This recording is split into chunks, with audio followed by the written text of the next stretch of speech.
to set up a medical related retirement account as well. The vote was 5-0. So at this point, I don't have anything else to report out. So I will call for the motion for adjournment of the study session. That is my motion. There's a second. Any objections? Seeing none, so move. All right. We'll start in about 3 minutes here. All right. So at this point, let me just... here we go. Here we go. Do we have the finance as well? No. Just which one? Just the regular. All right, good evening, everyone. At this point, I'd like to open up the Baldwin Park City Council special meeting. Today is August the 3rd, 2016. The time is 7:15. So at this point, I will go ahead and have Pastor Jackson lead us in an invocation, followed by the flag salute. So we'll ask all those that are able to stand to please do so at this time. Thank you. Pastor Jackson. Oh, there's Gina Ayala.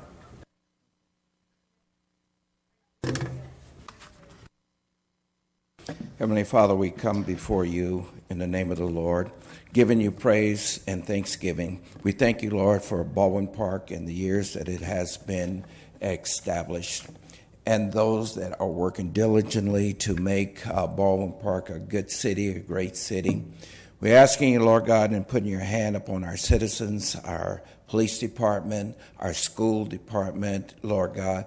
We're asking you, Lord, and putting your hand upon our children, Lord God, keeping them safe from gangs, keeping them safe from drugs, giving them the tenacity to continue education on into college, Lord God.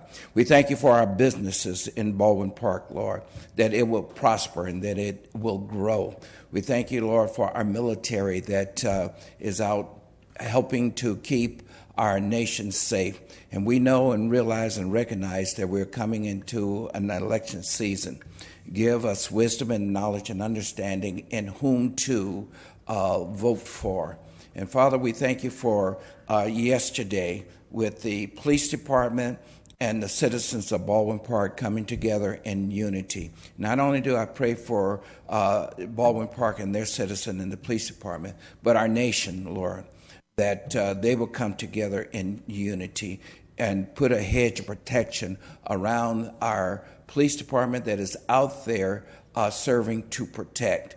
Give our city council wisdom, knowledge, and understanding in how to govern this city. In the name of the Lord, we pray. Amen. Amen. Thank you very much. At this point, we'll face the flag. Place your right hand over your heart. Ready, begin. I pledge allegiance to the flag of the United States of America, the republic for which it stands, one nation, under God. I want to say thank you and good evening to everyone.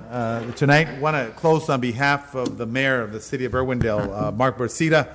His mother passed away, Estela Bercida, and so our deepest condolences goes out to the family. So if we could forward a letter over to the mayor of the city of Irwindale.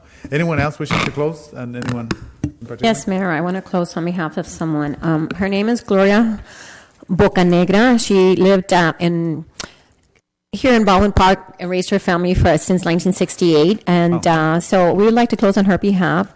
She was 70 years old. She was married to Juan Bocanegra Sr., who preceded her in death. They were married 27 years and together had 3 sons and 2 daughters. She is survived by 5 children and their spouses. So anyhow, I'd like to close on her behalf and make sure that we send her our condolences. Thank you. Thank you very much. Yes, Councilor Cruz Baca. Also, Mayor, I would Yes, like ma'am. to, on behalf of Joyce Gamble, a longtime resident of Baldwin Park since the 1940s, a Women's Club member for many years, and also worked at Baldwin Park High School in the gym for a long time and retired from there. Very, very active in the community, always helping out with a lot of organizations and raising money for scholarships and so forth for our students, and she will be deeply missed. And actually, her great son is one of the Dodgers, right? Woodrow. No yeah, way. he plays for the Wow. Dodgers. Mm-hmm. How old was she? She was The 86. third base coach. Third baseman for the Dodgers, yeah. And so she was well loved. So my condolences to the family as well. All right, thank you very much. I want to recognize Mr. Al Contreras, Valley County Water District President, am I correct? And also Mr. Mendoza, also Superintendent. Thank you for being here this evening. All right. Mrs. Vargas, Margarita Vargas. Oh, yeah, Valley County Water. I forgot Mrs. Vargas. Didn't see you over there sitting there. All right, so at this point, I'm going to ask our city treasurer to take roll call. We're going to excuse Alejandra Avila. She is out sick today, so a roll call. Okay, good evening, everyone. And before I take roll call, I just want to Sure. wish Councilwoman Cruz Baca, because she's going to be celebrating her birthday on Monday the 8th.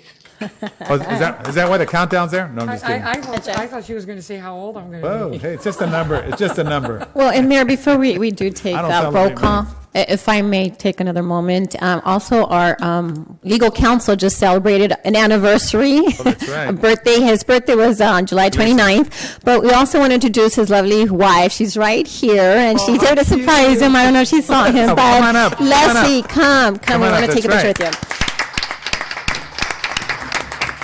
with Love is in the air. you. Yeah.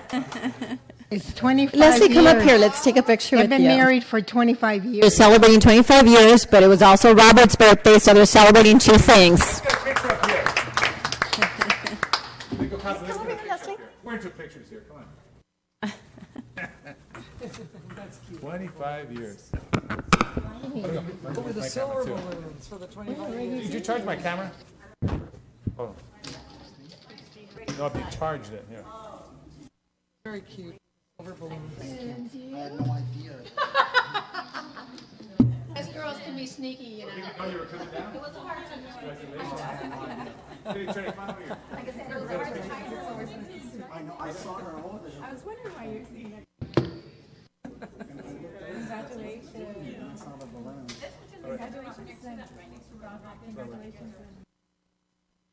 Let's take our picture right here.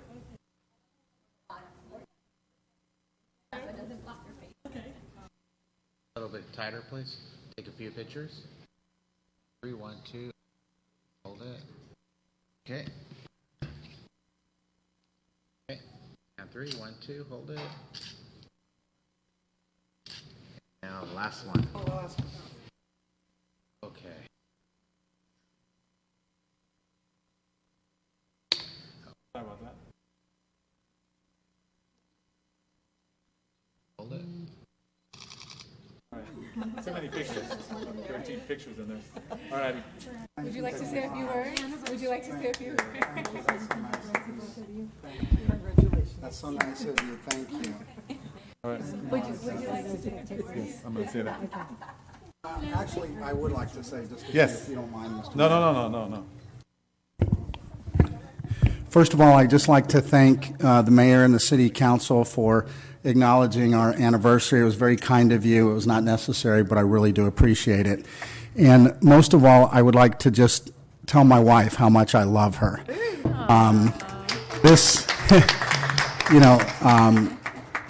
She is such a wonderful and amazing woman. I got to tell you that she truly completes me and makes me whole. And there's no one else that I would ever want to be with in my whole life. And she's put up with a lot. I'm not an easy guy to get along with. So, but I do my best. I truly do. And she's always just so loving and accepting of me. And I'm so grateful for her. And I praise God for her. Leslie, would you like to say some words back? Absolutely. Thank you, sweetheart. I just wanted to come and surprise you. I love you very much, and I just hope for 25 more years or more, and it's just been a great ride. Thank you, baby. I love you. Let's put the balloons on his chair. Yeah, here we go. Here, hook him up. Let's around the mic. It's chair right there. Alrighty. Awesome. Thank you very much. We'll get him out of here early. So let's move this meeting out early. Sal, but real quick, also want to acknowledge my colleague, Councilman Ricardo Pacheco. Today is his 25th anniversary of being married to Lynette Pacheco as well. Wow. So You guys got married that same day? Yeah, the same anniversary? the same day. No, what day was that? So it's August 3rd today. August 3rd. Okay, so awesome. So she's congratulations. The chances of that. Wow. Congratulations.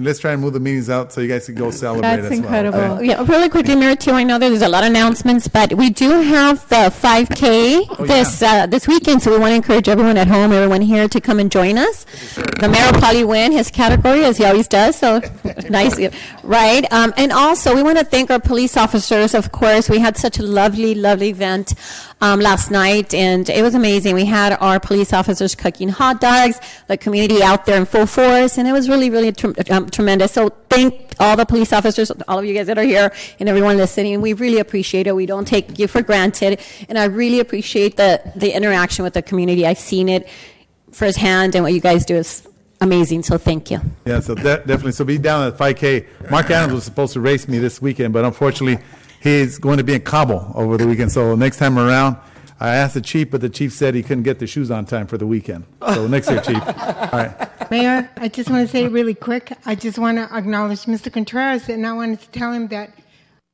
our timer is working. Thank you for your request. Yeah, thank you. Mayor. Yes, Councilmember I'd Monica Garcia. also like to make some comments. First of all, I'm very saddened to hear about Mrs. Gamble's passing. She was a wonderful, wonderful woman and served in Baldwin Park High School, so almost a mother figure to thousands of kids, including myself. So she will be dearly missed.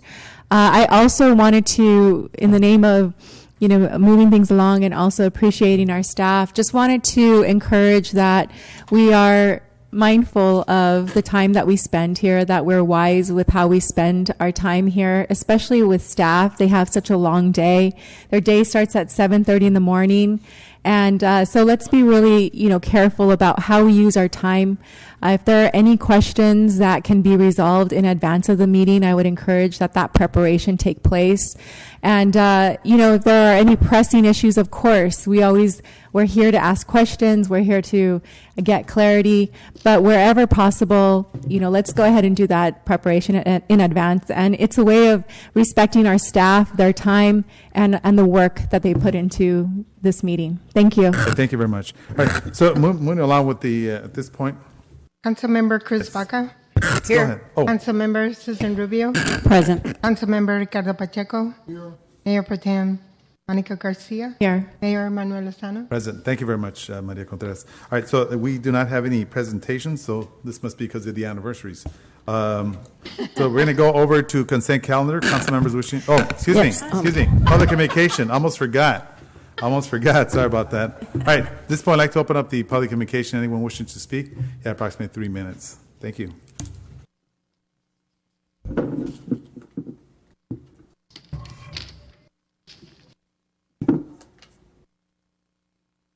Hello. Hi, good evening. My name is Christina Magaña. This is the second time that I come and address the council regarding the housing authority, and hopefully, I keep my fingers crossed, a chance for me to get housing through Metro Village or any other at this point. Help is very needed. I've been following the Metro Village project since day one, like I said before, and I just want to remind you guys that we're out there and we need assistance. I'm a Baldwin Park resident, and I also work in Baldwin Park. It's just me and my 2 children, so I would just want to remind you guys that we're out there and we really need the help. My application ID number is 2421305. If anybody could just kind of reach out to me somehow and provide some assistance, it would be great. One question that I do have is, because I've been doing the research, I know that out of the whole 10,000 applications that get submitted, you only approve or help or pick 2,000, randomly pick 2,000. But I also know that there's a priority in which you decide who gets the assistance. So I would like to know if the priority is based on just the random 2,000 that get selected, or is there actually like somebody looking into who needs assistance more? All right. Well, I'll say something about it once you finish, okay? Are you? That's it. Oh, okay, all right. So you know what? We don't have Susan Ruelas to talk about housing. I'm going to do me a favor. We'll take your number, and then we'll have Susan Ruelas from a housing department talk to you about the actual process itself. Yeah, so, Mayor? yes, yes. Ms. I know Baca. that I'm not supposed to interrupt, Okay, but I do that's want to fine. let her know, since she's standing there, that as of August 2nd, we opened up the applications again. And you can go to either Morgan Park, or they're also helping you with your application at St. John's on Stewart, where the social services is. In fact, they've been filling out a lot of applications in the last couple of days. I've already submitted my application. Okay, all right. Thank you. Before I Thank you. forget, Vice Mayor Monica Garcia also informed me, Section 8 is also opened up as well, and I think it begins now till the 9th, I believe, something to that effect. So they'll be accepting. So we could let her that, Manny? All affordable housing. Okay, yes. All right, Susan could get. All right, at this point, Mr. Al Contreras. Yes, sir. Thank you. Al Contreras, resident of Baldwin Park. I agree with our Mayor Pro Tem. Mrs. Joyce Gamble was almost everyone's mom. Zero's in the middle. We went to school. I went to school with her daughter, Cheryl Gamble. We graduated together. But from that day forward, the last 30, 40, 45 years, Wow. she's been a mom to almost each and every one of us. Everywhere you go, she greets you, not just with a hug, but a kiss and everything else. So was a very warm parent, and very proud of her grandson, Chris Woodward, who this year became the third base coach for the Los Angeles Dodgers, the son of Cheryl Gamble. Wow. And her husband happened to be also a resident of Baldwin Park, David Woodward, who originally opened the Green Yard Nursery, which happens to be the condo complex at 3251 Vineland, which a lot of us are familiar with that address. But again, my other issue is I'm looking at the consent calendar. I don't want to make it easy so our attorney can stay a couple minutes longer, but I'm hoping that item number 6 and 7, and it's not personal, I'm just joking. Item number 6 and 7, I hope where it says award of bids, hopefully they were awarded, there were multiple applicants, because on 6 and 7, it's being spent over $1.5 million. So I'm hoping that there were 2, 3, 4 people bidding for those jobs. As you notice, some local other cities had a problem in the last couple of days, and there's been in the headline in the news, in the LA Times and the Tribune. I'm not going to mention names or cities. But also on item number 10 on consent calendar, I'm all for it. But I also see, due to the drought, that some of our own existing trees, especially on Ramona and Baldwin Park Boulevards, are dropping a lot of branches due to not being watered enough. I would like for this to go through and approve. However, I would like to see staff and trying to, first of all, take care of the trees that are existing, water them a little bit more. I know I'm the president of the water company, but you could do it different ways that you can water and they get sufficient water, instead of you plant a tree and you lose, or plant 5 trees, you lose 1 or 2, and we know we're losing them already. Because I have seen branches and I'm waiting for the day one of them to fall over because they're so dried. So my recommendation, get someone to out there water them somehow, or fix an irrigation system that will work and be sufficient. And therefore, that makes no sense if we don't not even taking care of what's existing today to come out there and buy more trees and let them dry up, and we're wasting money. So thank you for hearing me out, and I guess I have 25 more seconds. I can just sit here and talk, but I won't do that. Thank you very much. Thank you very much, Al. All right.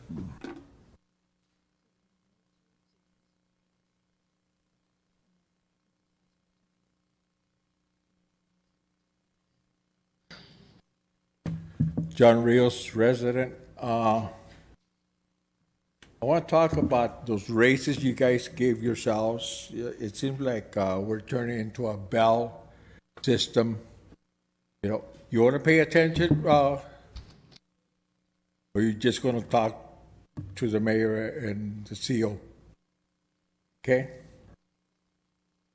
The reason is, you know, we're becoming to the point that is getting worse and worse with you guys.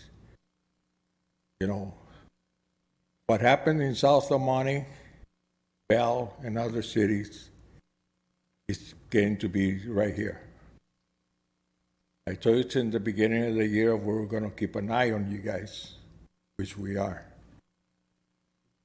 I see that the mayor usually goes Sundays or Saturdays There's a restaurant, I saw him the same day that it was very hot, and they didn't open the senior citizens for them to go to Morgan Park and pass the day or whatever, you know.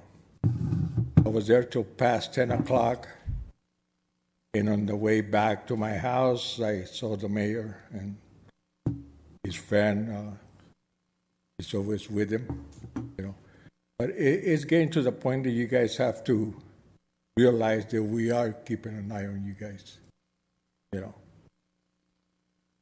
You go to restaurants or you go any place you go, one of the guys are seeing you or taking pictures, okay? You know, so it's something that I don't want it to come out in the paper that you guys are doing something wrong, which we know you are, you know. So it's discouraging because you guys give yourself, like they say, una pelita de oro. You guys think it's a little gold mine. You guys are just pulling whatever you guys want. It's not. You guys serve us, the citizens. You get so much a year for your services, and that's it. You don't get benefits, retirement, or anything. Okay? Other cities that I have talked to, they said, no, we don't pay their benefits, we don't pay their retirement.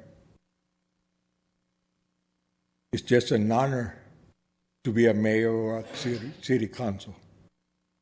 Most of the city councils all over California have regular jobs. That's where they get their benefits. Okay. According to the records, the mayors in the city council, where they get $7,200 a year, we go. All right, thank you very much. Moving along with public communication.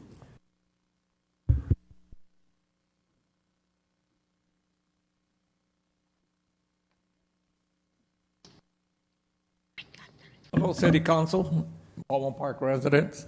Not many here today. I want to ask you a couple questions. Did you guys bring my levy? Or you guys don't remember what a levy and a tax are? Thank you for smiling. You know, you guys spend a lot of money. Baldwin Park people, probably half of them are fixed income. And you people just keep spending money like it grows on trees. Let me tell you something. Any of you council members yet come and tell the public how much money we get from these corporations or businesses? You guys, you know what? You look at what you guys spend every meeting. You guys act like, oh, Mr. Luna will sign us a blank check. Go ahead, do it. Where you getting all this money? I know. Good old taxpayer. Oh, few you live here. The rest of you don't, or if you do. But, you know, you guys have to understand, we want property tax. People that come here, put a business in, and pay taxes.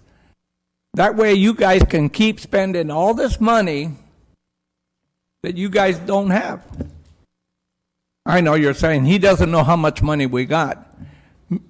Okay, let's say you have $5 million. At the rate you're going, you spent that and more. So you people need to understand, how many business have you brought in recently? Mr. Pacheco claims, oh, we got all kinds of business. A lot of empty buildings. Think about it. You're just buying this property from Caltrans. They're doing you a favor, giving it to you cheap, where the average American can't afford to buy. But that's okay. You're just an average American. You people have to understand, we need tax money. And you don't seem to understand or care. I know you're saying he doesn't know what he's talking about, but that's okay, because I'll guarantee you, the mayor, his major priority in life is to raise our taxes. Because that's what he's going to do eventually. Because every city in California and the United States does the same thing. Go around the corner. Something happened 20 years ago.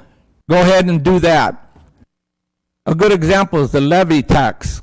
It's a tax. Don't hide it. You're taxing us one way or the other. You guys know it, I know it, and so does the person over here in the corner.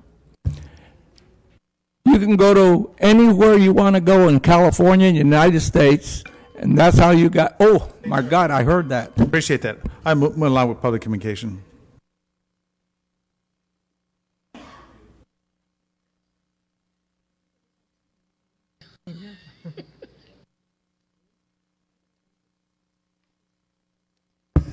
Greg Tuttle, business owner. First of all, I'd like to know if we are going to get our report on the request about the business account, that money, that profits that you're getting out of our business improvement thing. I'd like to know if we're going to get that report tonight. Also, I'd like to address Manny Carrillo. If you're going to continue to flat out lie up here, I'm going to address you every time you do it.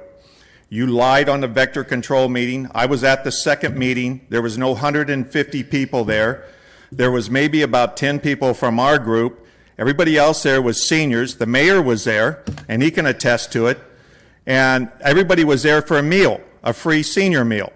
And I got moved twice out of the table because that's my area to eat my meal. So quit lying, Manny. And you're just sticking up for these guys here on this vector stuff. Now, if anybody had ever lived in Florida, which I had, every day, morning and night, they sprayed for mosquitoes. This guy comes up here and tells you it's not effective to spray for mosquitoes. Why don't you ask what Florida's doing right now, that they have the virus over there right now? They're spraying. And they're handing out cans of spray to the homeless. So this guy's a liar, and the county isn't going to do anything other than tell you go get a spray can. Now then, all of you, city attorney, city manager, all council members, and the police chief have got a copy of Cruz Baca's letter, which is a verbal abuse and physical abuse letter stating that Ricardo Pacheco did the abuse to her and did the verbal and physical abuse. Now, the chief was handed this letter to act on it. The chief never did anything on this letter. I also gave you a copy of the city's discriminatory harassment in the workplace. You guys passed this law. It is your duty to investigate and properly handle it. You're treating this as a political issue and not as an employee issue or as a council person to council person. They're both employees. This is why your city employees are afraid to come forward when they get bullied by Mr. Pacheco over here during their works thing, like Mark Castanola and Dan Wall. They had enough. But they knew they were going to lose their jobs if they came forward, and it'd be a hidden investigation of nothing happening. So I'm requesting tonight that a formal investigation be done. If not, we will move this up to higher authorities and show that you are not taking care of the HR relations in this city. So I'm demanding that this get heard and investigated and put to a investigation that this is cleared up. Because this is not going to stand in this city anymore of Mr. Pacheco's bullying employees here and everything else. And if you want to refer to me, I am not a political manager or any kind of campaign manager. I'm a political, activist. Okay? You can call that as a title. But I don't campaign for anybody. I put up signs for people. That's all I do. Thank you very much. All right, thank you very much. job. All right, move along with public communication. Well, Mayor, Up to the public speaking is over, if you don't mind. Thank you. This is Margarita Vargas. Okay, I came because my daughter, she lives in Baldwin. She asked me to say something about this. And I know that we have I always forget the name. A thing that says about the trash, you cannot take it out until Thursday after 6 o'clock in the evening.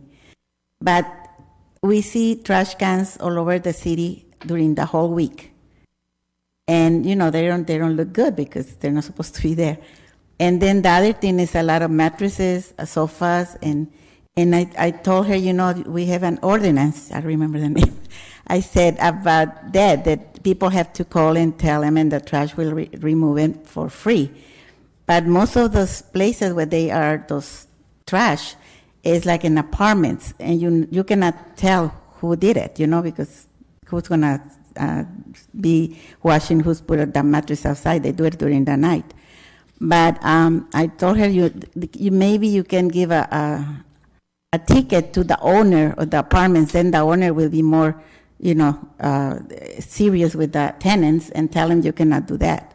Because especially in Ramona Parkway, the apartment that's behind with Shakey's used to be, it's always sofas or mattresses or some kind of big item, and they stay like for weeks, 2 or 3 weeks. And so if we have an ordinance, it doesn't work if you don't enforce it. So I know you said that you're going to give a ticket to the people that does that, and I hope you do it, because otherwise it's not going to get better, and the city is going to look the same. Okay, thank you. All right, thank you, Margarita. I appreciate that. All right, moving along with public communication. No further interest, I now declare the public communication closed. Oh, there is one more. Sorry about that. Hi, my name is Jesus, a resident from Baldwin Park.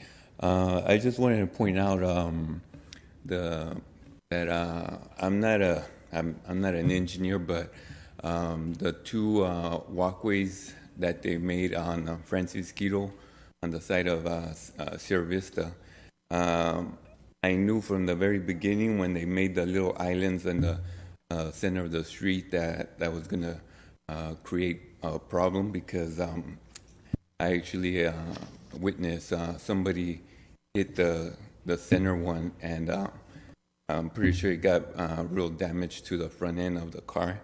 And if you go and look at them, the little islands, there's a lot of chipped away cement from that. So I was just going to say the engineer that made those crosswalks and putting those little islands in the middle, I think it was just a waste of taxpayers' money, because it's I think those people that are hitting it are possible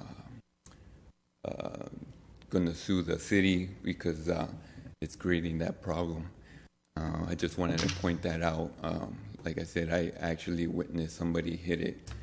So if you go look at it, there's a lot of damage to the little island of the, the cars hitting it so many times already. All right, thank you. All right, thank you very much. Appreciate that.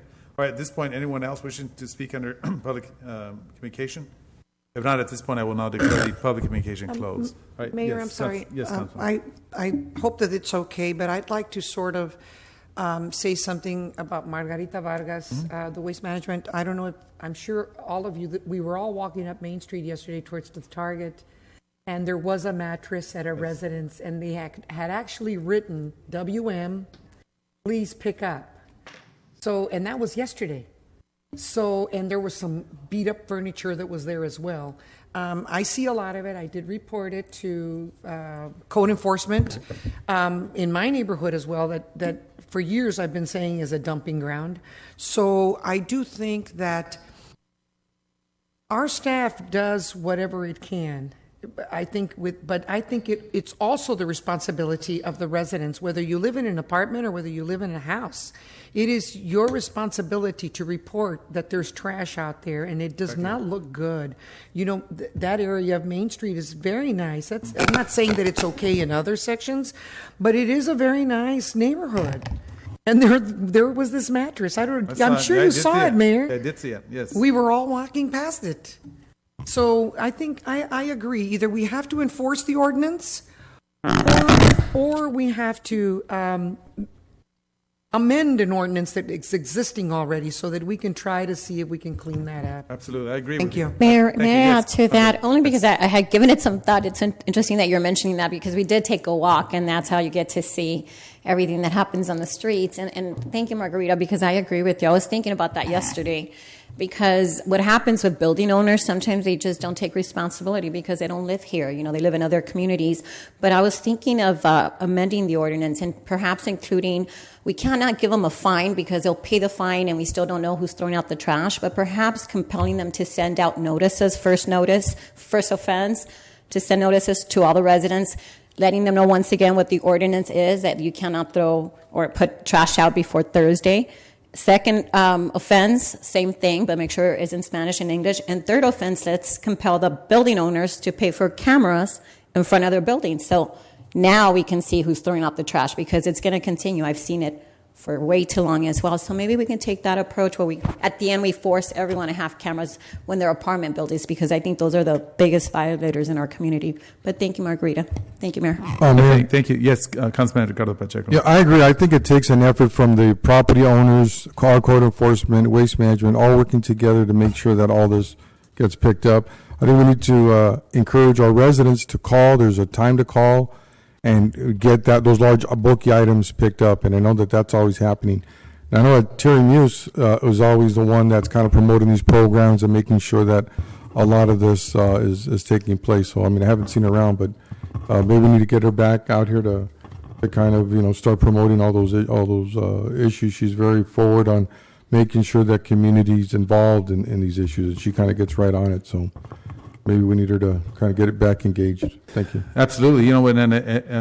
Terry Muse did run a very effective educational program, and of course also taking personal calls so you could pick up some of these items. So we definitely have to move then. I think we're all in unison on that. So let's definitely follow up on that. Mayor. Yes, Vice Mayor Monica Garcia. I'd also like to see if we can have like the community is watching type of campaign so that people are accountable and they know that the neighbor can call an easy number, one that's easy to remember, and report if they see somebody dumping, because I think there are some individuals out there that are just really, really careless, and they don't care about our community.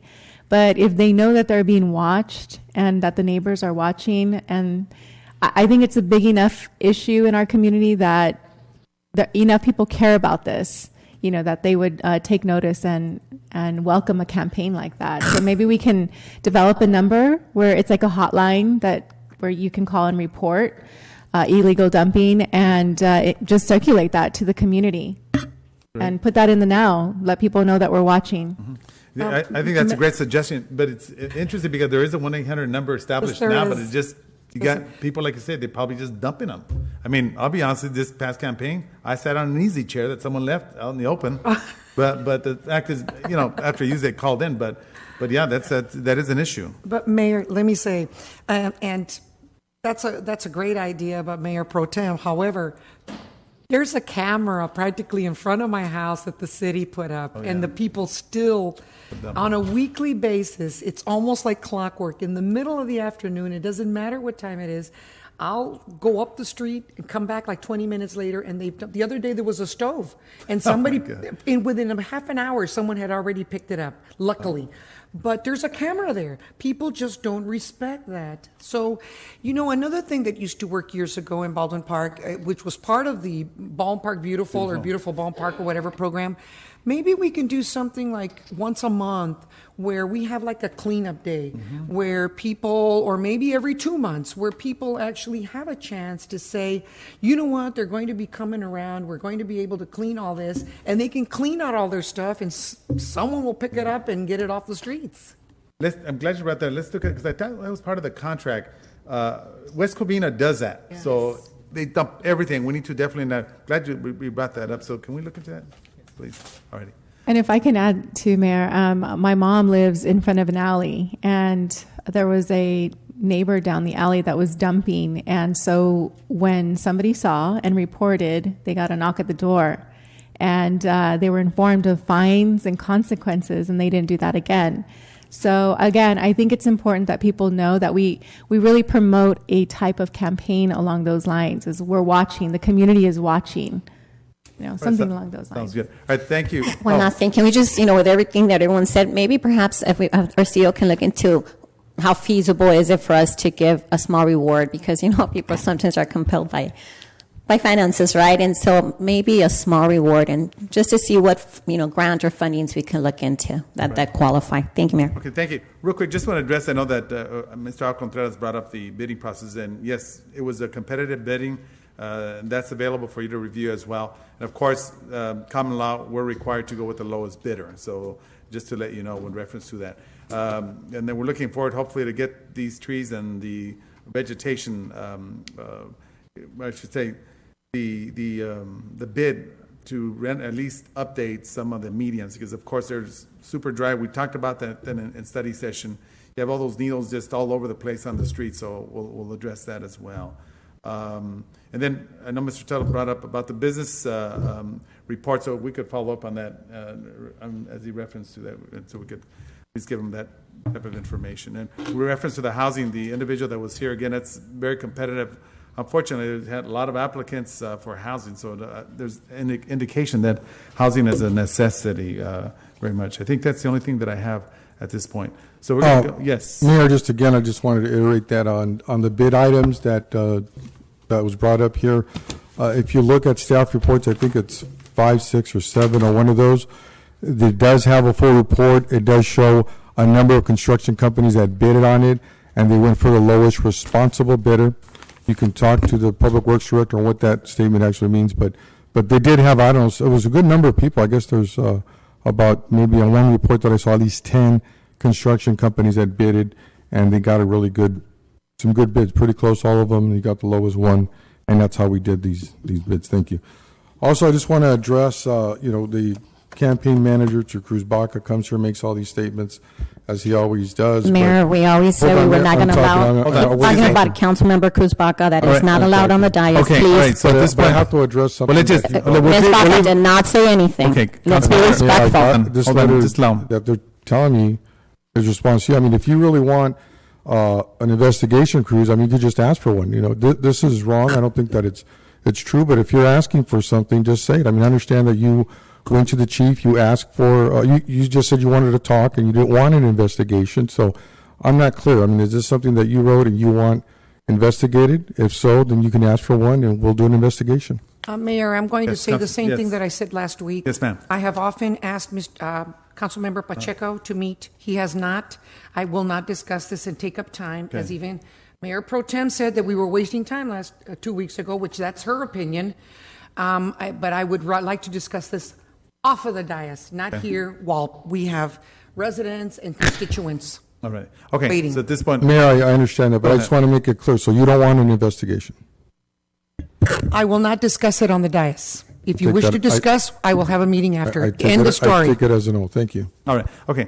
So at this point, we're going to go ahead and move on to consent calendars. Mayor, I'd like to call item number 6, please. Okay. Item number 6. I'll post 7, 8, and 11.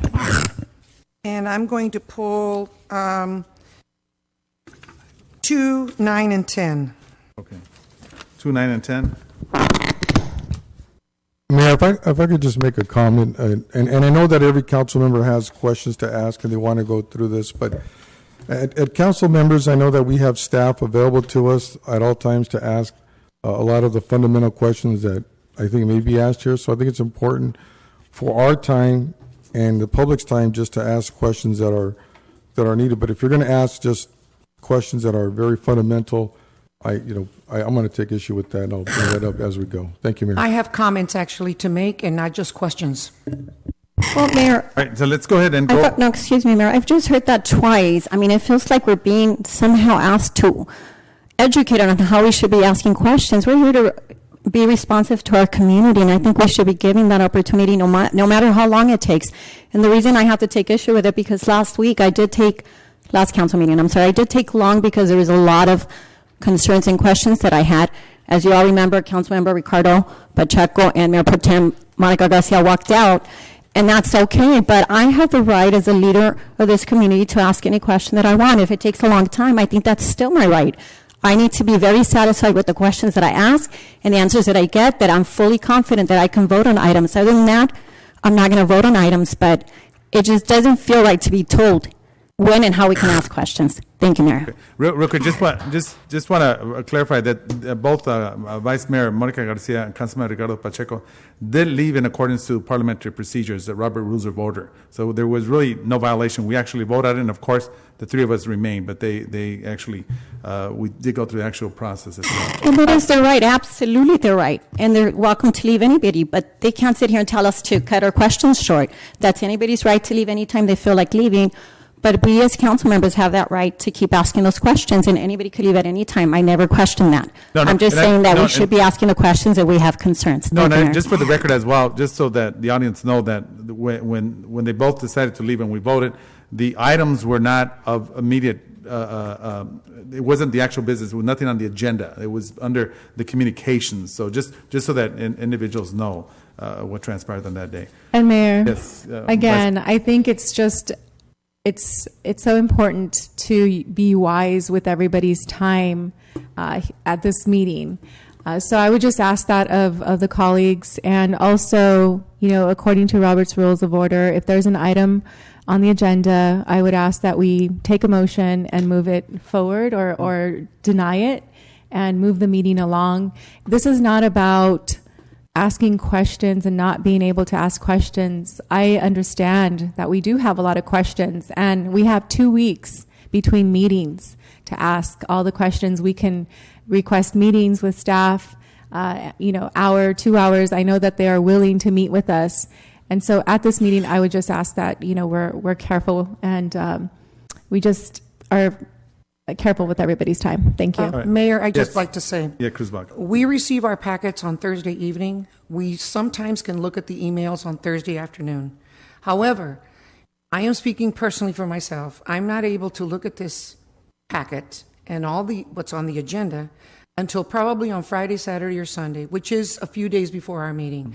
I think that the questions that I bring up, and I'm speaking personally, are because they concern me in regards to our constituents. I need answers, whether it's from the dais or for me to go to someone's office. I may have a lot of meetings, but I still feel that from the dais, I need answers. And I think that time should be given to me, because the residents and the constituents were the ones that voted for me. They didn't vote for me to be here just a couple of hours and for me to make up whatever time I want to be here. They voted so that I would be here representing them to look at these issues and these agendas. The majority of the people don't have a chance to look at the agenda. Mm-hmm. And we are making decisions on their behalf. So I feel it's my duty to look at this agenda and to really take a good look before I vote for something. All right. Thank you. Okay. All right. Thank you very much. All right, we're going to go over to consent calendar. So at this point, we'll move for the motion with the exception of number 2, 6, 7, 8, 9, and 10. And 11. 11, excuse me, and 11, yes, you got it. All right, so at this point, that is my motion. I'll second. Second. Mayor, I'm sorry, just for clarification, because you said with the exception of 2, I don't remember anybody pulling number 2. No. Oh, you did? Okay, yes, thank you. Yes, you did. All right, so at this point, who seconded it? We all did. Councilor Cruz-Baca, any objections? See none, so move. All right, so we'll go over to the first one that's under consent calendar, which is Councilman Cruz-Baca, the rejections of the claims. I just wanted clarification if legal counsel or the CEO can just explain a little so that we can understand what. I know that you're denying the claim. I understand what happened with the gentleman's car. It's just very brief. It doesn't have to be long. Just so that the constituents can hear it. Certainly. The city attorney's office does not review these type of claims, and that's because staff has always traditionally done it, and we didn't want to spend money on the city attorney's office. So typically the human resources office is the one that reviews these claims in connection with the CEO, and they make a determination. If there's any question about it, they will consult me, but on these they did not. All right, thank you. So at this point, you want? Yeah, I could add to that I was involved in this and staff did review this. In this particular case, the railroad crossing, the problems that resulted in property damage were the responsibility of Metrolink, and that's why the city is denying the claim, and we would then ask the injured party to turn that over to Metrolink. Thank you. All right, thank you. At this point, I want to go ahead and make a motion. Any objections? Seeing none, so move. All right, so we'll go out to item number 6, the award of bid, city projects number 2016-0151, Walnut Creek Nature Park Improvements, Phase 2. Councilmember Monica Garcia. Thank you, Mayor. I just wanted to celebrate this item. As you can see, there's an amount of $754,000 plus that is being issued through this contract, and it's for the improvements of Walnut Creek Nature Park. This has been a long time coming, and I want to thank staff for all of their work and bringing it to this point. Also for being so creative in working with outside partners. We'll continue to do that. I know that you've mentioned the RMC. RMC has been part of this project basically from the beginning, so I'm hopeful that in the future we'll be able to receive funding from them. Also additional perhaps from Supervisor Hilda Solis. So I'm just really excited about this project. I want to celebrate it tonight. Thank everybody that's been involved in pushing this forward. And with that, I move to approve. I'll second. I have a question on that item, if I may ask. Well, not a question, just clarification. That's Manny Correo. I understand that we complete the first phase. Now we're at the second phase, which will be completed November 2016, correct? Just for clarification, we have 3 phases going on this project. Yes, we do. We have 3 phases, and we've completed phase 1. Phase 2 will commence shortly, and we are trying to identify funding for phase 3. Okay, that was, I guess, my question as well, because right now we do have several grant writers working for us. So I wanted to see, have we moved forward on trying to secure funding for the 3rd phase? Yes, we are actively researching grants. We recently applied to the RMC, and we were a finalist, although we were not selected as of right now to receive funding. But we are looking at all opportunities, and we are working with our grant consultants. Just if you could please give me a short synopsis of what is that last phase? What does it consist of? Is that the outside grounds? I'm going to refer that to our interim public works director in regards to the elements for phase 3. Thank you. Good evening, Council and Mayor. The phase 3 improvements, the majority of it is reconstructing the parking lot, putting some ADA parking stalls, also some security systems because the park gets vandalized quite a bit. And also we're completing the phase 3 of the irrigation system. So phase 2 will give us more irrigation. Phase 3 will finish the irrigation in the park. And also there's a new concrete pathway there that was brought in with phase 1. Phase 2 is going to extend it, and phase 3 would complete that structure. And then we're going to be doing some planting of trees and grubbing and installing some play features as well.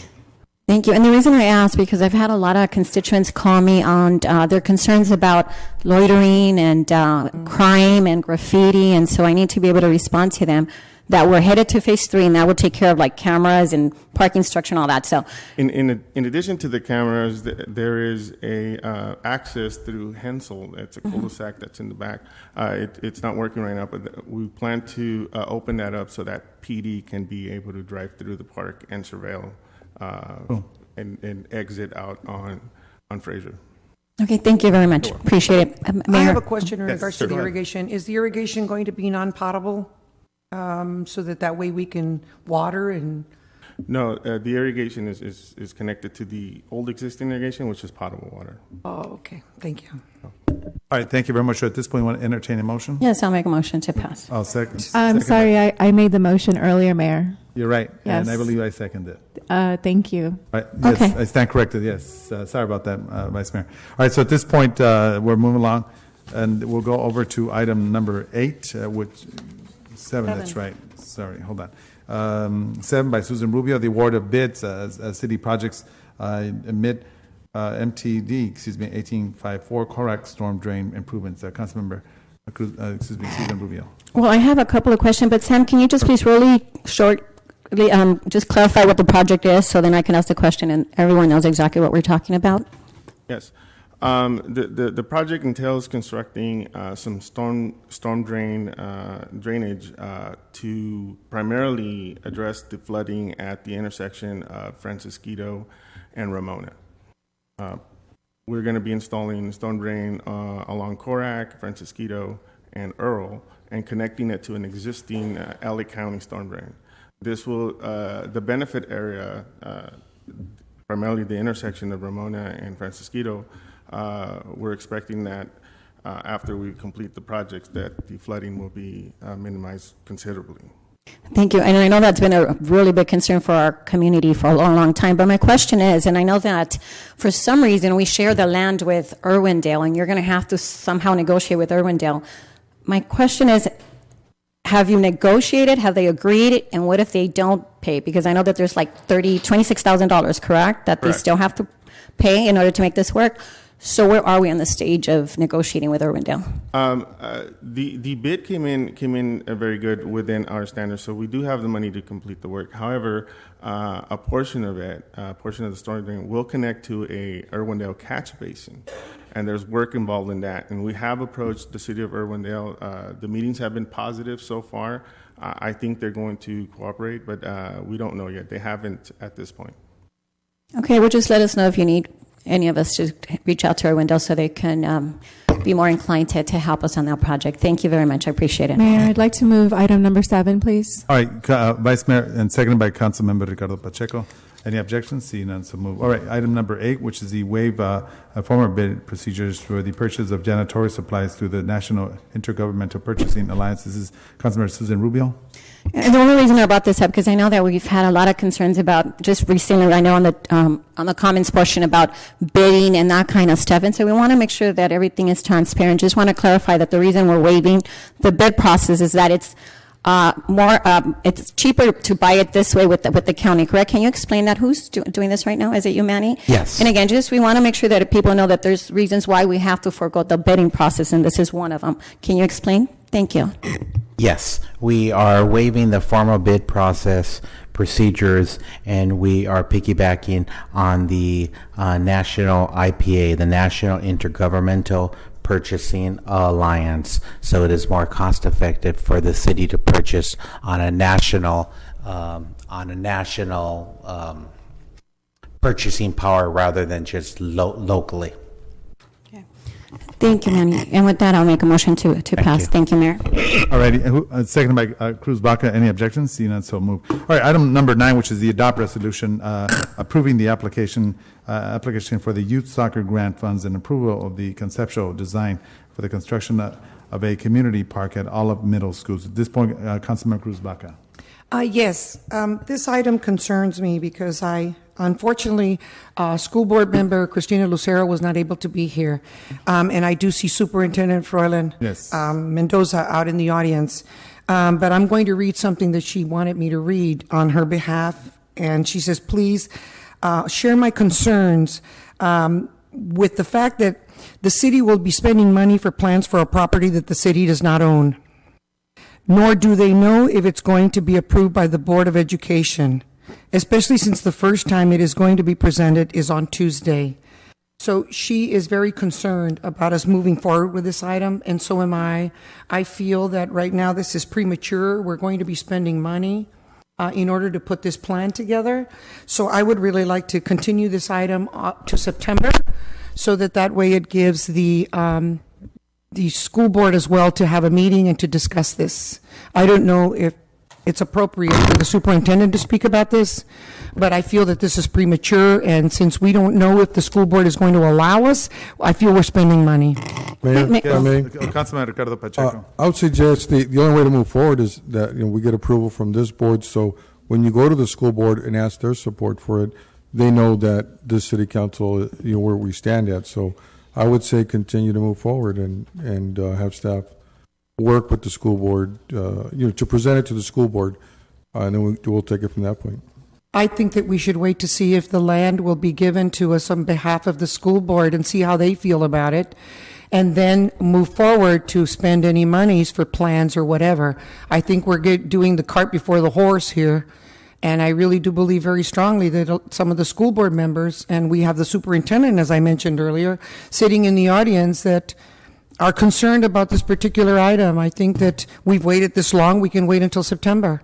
If I may interject, in terms of the staff report tonight, all I am asking for is for the council to approve the resolution so we can apply for the grant, and as a courtesy to review and approve the conceptual. The conceptual plan is merely conceptual. I wanted to put together a conceptual plan for the school board so they could have a visual. I've been meeting with the superintendent off and on for the past few months, as well as the city manager, and the school district was slightly concerned in regards to building on their project. It is a state grant due November 1st, so I took the initiative as a department head to go ahead and contract with a landscape architect to design this. It's very premature. It is not plans. It's just a conceptual rendering on a CAD system, a computer-aided drafting system. So it is merely a conceptual, and I was hoping to present to the school board and so they could see a conceptual plan. This is actually the first time, or possibly the second time, we had an MOU a few years back, and as a staff member, I found it a little challenging to get that MOU approved through the school district. So I thought this time, if we had a rendering, a conceptual from the get-go, it would make things a little bit easier. Last time when we applied for a grant at Olive School, the same location, we ended up having a conceptual at the end because they had some architects on staff that were able to create it, but that was more towards the end for the site visit. So I would like to stress to the council that it is merely a conceptual plan. We are not creating any construction docs that will cost hundreds of thousands of dollars. I've spent several $1,000s in regards to the conceptual, and also on the agenda tonight is a resolution, and a resolution is needed because that's my permission to apply for a grant. It is due on November 1st. I will not be able to apply for the grant if the school district does not enter into an MOU, because we do not own the property, and we are going to be requesting for $1 million, so that equates to a 20-year MOU, a memorandum of understanding with the school district. I realize it's a tall order to try to get that approved, but we are going to give it our best effort. Mayor. Yes, Vice Mayor Monica Garcia. I think that's reasonable. I would ask, Manny, that we look at an alternative site, perhaps, maybe even like the Hilda Solis Park, or, if we look at a city park as an alternative site, just in case the school district decides they don't want to move forward. But let's consider that. we can also do that, but I'd like to just share, just for 30 seconds, in regards to the grant, we receive extra points for working in collaboration with two agencies, the city and the school district. In addition, we are a very park poor community, so that is a very strong location to apply. And since the community is built out, the school district is strategically placed in the community for a park. It is not going to be just an A or a B or a C. It is going to be a park with a playground apparatus, a play structure, multi-purpose fields, artificial turf, green space, walking trail. So that is the vision, and we're hoping to have the opportunity to apply for the grant and compete for the funds. Mayor? Yes, sir. Councilman Ricardo Pacheco. I think it's a great opportunity because we're applying for a grant for $1 million, and I know that we're always trying to get grants and get our staff to push for funding from outside sources. So I just think it's a great opportunity to work with the school district, to have a joint use with them and bring in a lot of playground equipment and parks, and we could start to share. I know that, when I work in other cities, there's a lot of number of joint use with the cities and the school district, because there's such a shortage of park space in a lot of our cities because we're already built out. So I just think it's a great opportunity that if this council united supports it, takes it forward, let the school board look over it, and that way the whole process continues if we decide and go into the November 1st deadline. So I know that there's a lot of timelines to get to this, and I think it's just a great opportunity for our city to participate with the school district and making this. I think that would be a fabulous park for for our community. Mayor? So, Councilman, if you'd like to make a motion, I'll second. I have a couple of questions, if I may ask as well. Okay, hold on. Is that a motion? There's a motion on the So floor. what we're saying publicly is that I'm not allowed to ask questions? Is that what I'm hearing? Hold on. Okay. Hold on. There's parliamentary procedures. Okay, there's a motion by Vice Mayor Monica Garcia. Is there a Actually, second? I'm sorry, Mayor, it Yes. was not a motion. She asked if she could do a motion. I'm asking Councilmember Ricardo Pacheco if he wants to make the motion. If So there not, was I'll no motion. Okay, hold on. All right. Let me- Hold on, Ricardo. She So, had two questions. I'll ask her two questions, and I'll make a okay. motion. So what are you going to do? So I can ask my question? Yes, go ahead. Go ahead. Thank you. I just have a couple of questions. This is from Prop 40, correct? The one that we're trying to secure. I believe it's Prop 84. I'm not 100% sure. It is possibly Prop 40 or Prop 84. I don't recall the proposition.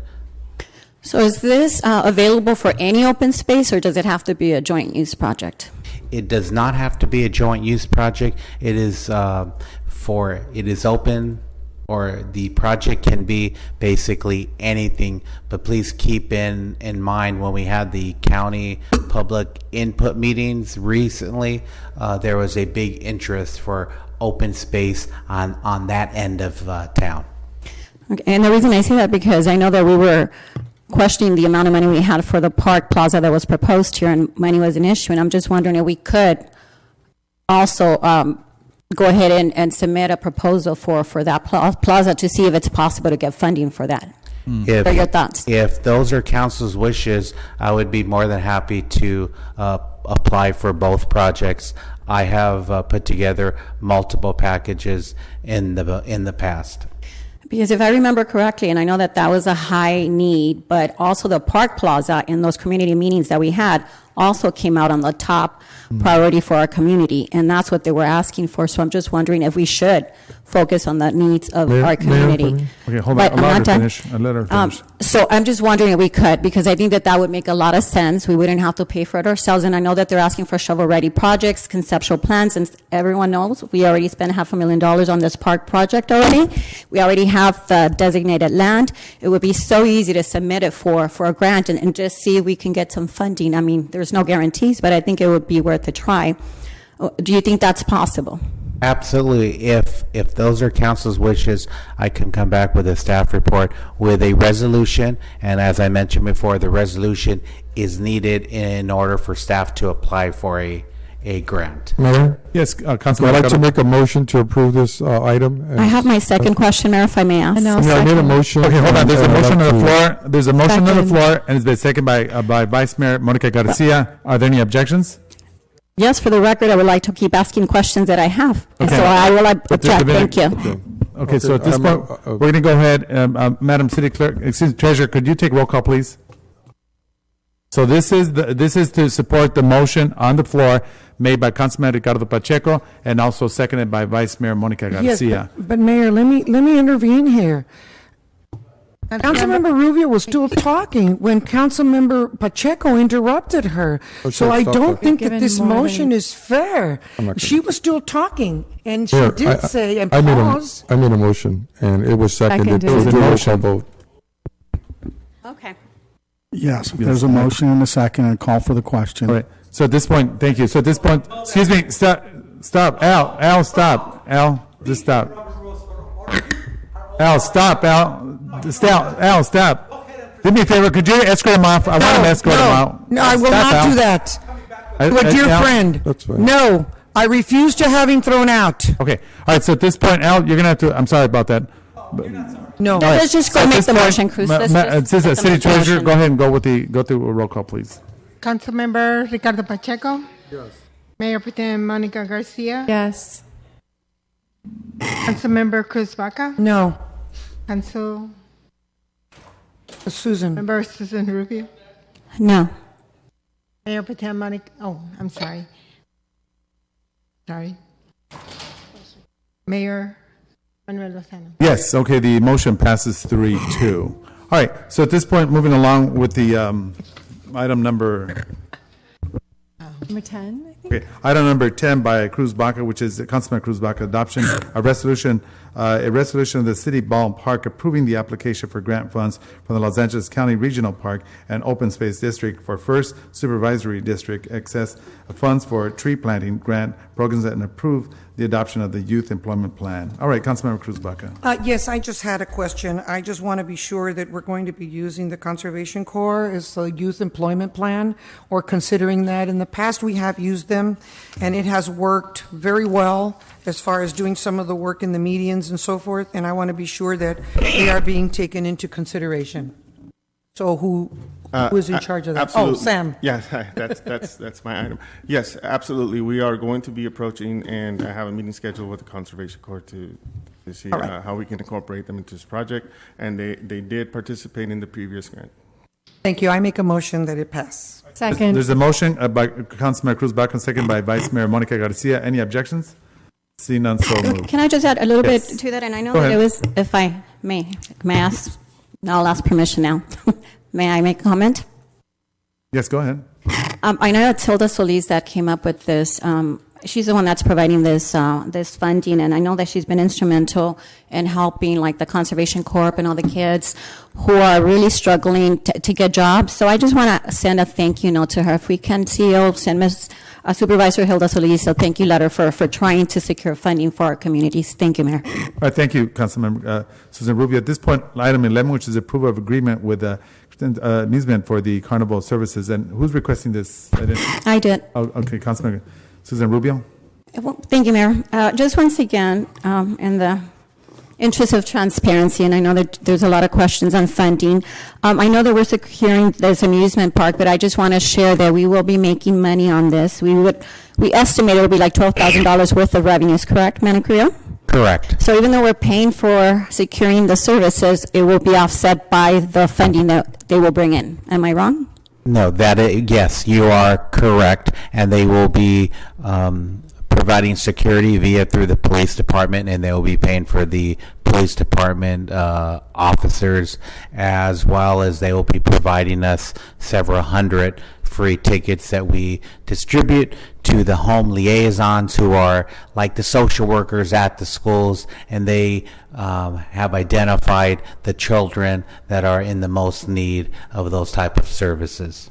So. Well, I just wanted to point out to the community the value of these programs, because we do have a lot of children that they can't afford it, and that's a great way to do it. But anyhow, just wanted to point out that it's cost neutral and it won't be costing the city any money. Thank you, Mayor. All right, thank you very much, Councilmember Susan Rubio. Do you want to call for the motion on that one? Yes, I'll make a motion to approve this item. Second by Vice Mayor Monica Garcia. Any objections? I did. Oh, you did, Councilmember Cruz Baca. See no objections. So ordered. All right, so at this point, we'll go over to the public hearing, which is item number 13. Conduct a public hearing to consider a resolution of the City Council of the City of Baldwin Parks confirming the advisory board's report and leaving the assessment in the Baldwin Park Citywide Assessment Business Improvement District fiscal year 2016 and 17. No, I believe, Mayor, there's been no public hearing on this. All right, so I'll go ahead and open it. Anyone wishing to speak in favor of this particular subject, this is the time to do so. Anyone opposing?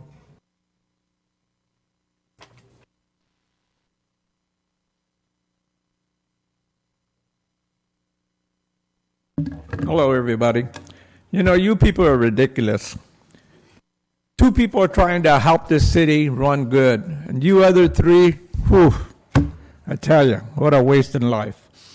You know my levy that I asked you guys to bring, all of you people? I noticed you forgot it. Well, let me tell you something. What you should do, because you're going to raise my taxes, in case the young lady don't know what a levy or a tax is, it's money. And money means you're taking it from us citizens. I know you guys don't care because you're getting a hell of a raise. But remember this. What goes around comes around. You people mistreat the Baldwin Park citizens, eventually they will boot you out. And let me tell you, every chance I get that boots one of you out, I will help them. Because What happened here? I get 3 minutes.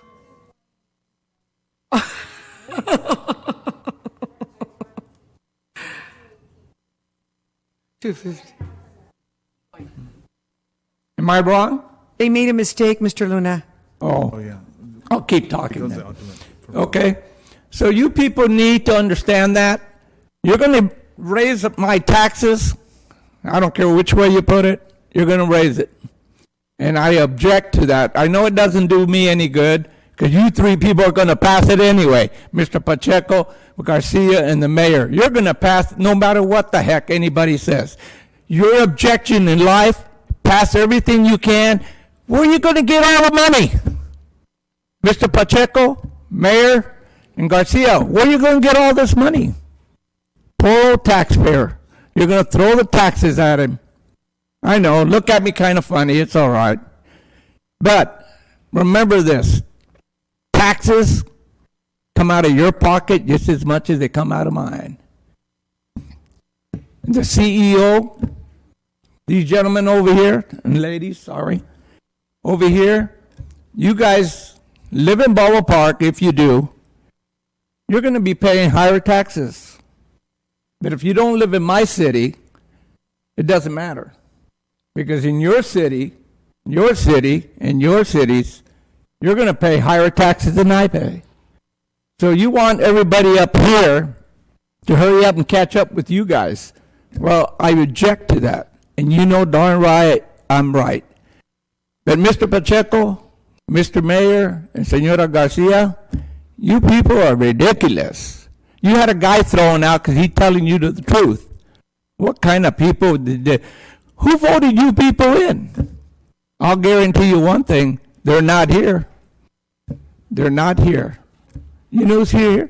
People that complain are only here. I know you keep looking at her. You quit looking at her. You're supposed to be listening. Can we get back to the subject because you've got. Thank you, Mayor. Thank you for interrupting. All right, thank you. Yes, I will after. Yes, definitely. All right.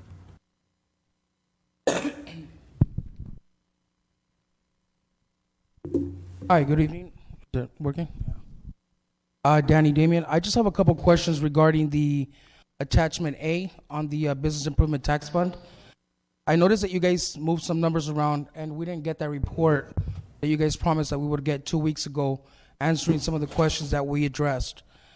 I noticed that you guys changed the Baldwin Park Now publication from $46,380 to $8,000.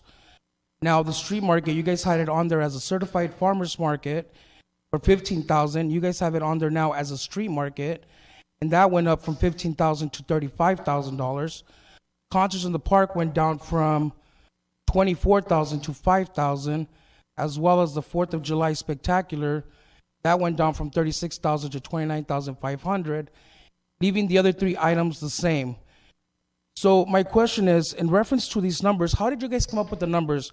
For example, the Baldwin Park Now, did you guys subtract those $38,380 from the $9,000 that the school district pays you for the 2016 advertisement, and from the rest of the businesses that advertise on there? Or where are you guys getting those extra $38,380 from?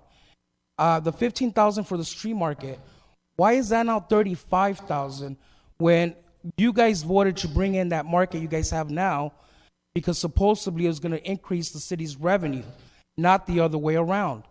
So again, the vendors, the booths, where's that money going? I mean, you guys are not giving us any explanations.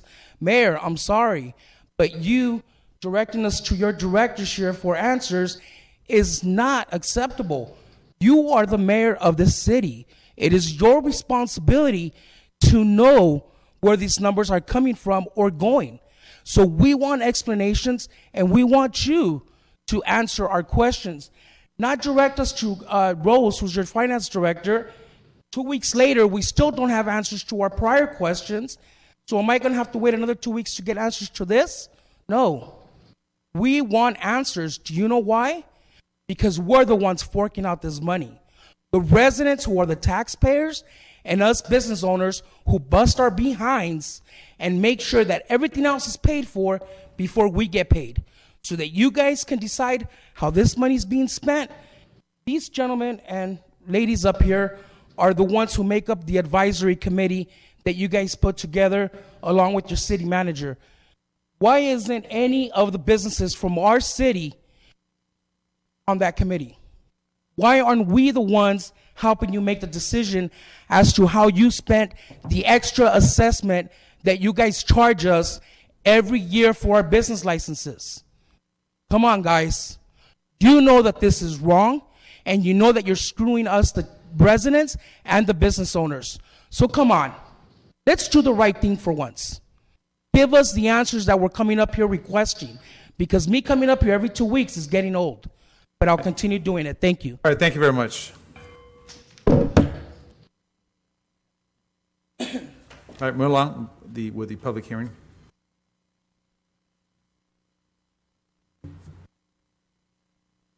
Greg Tuttle, business owner.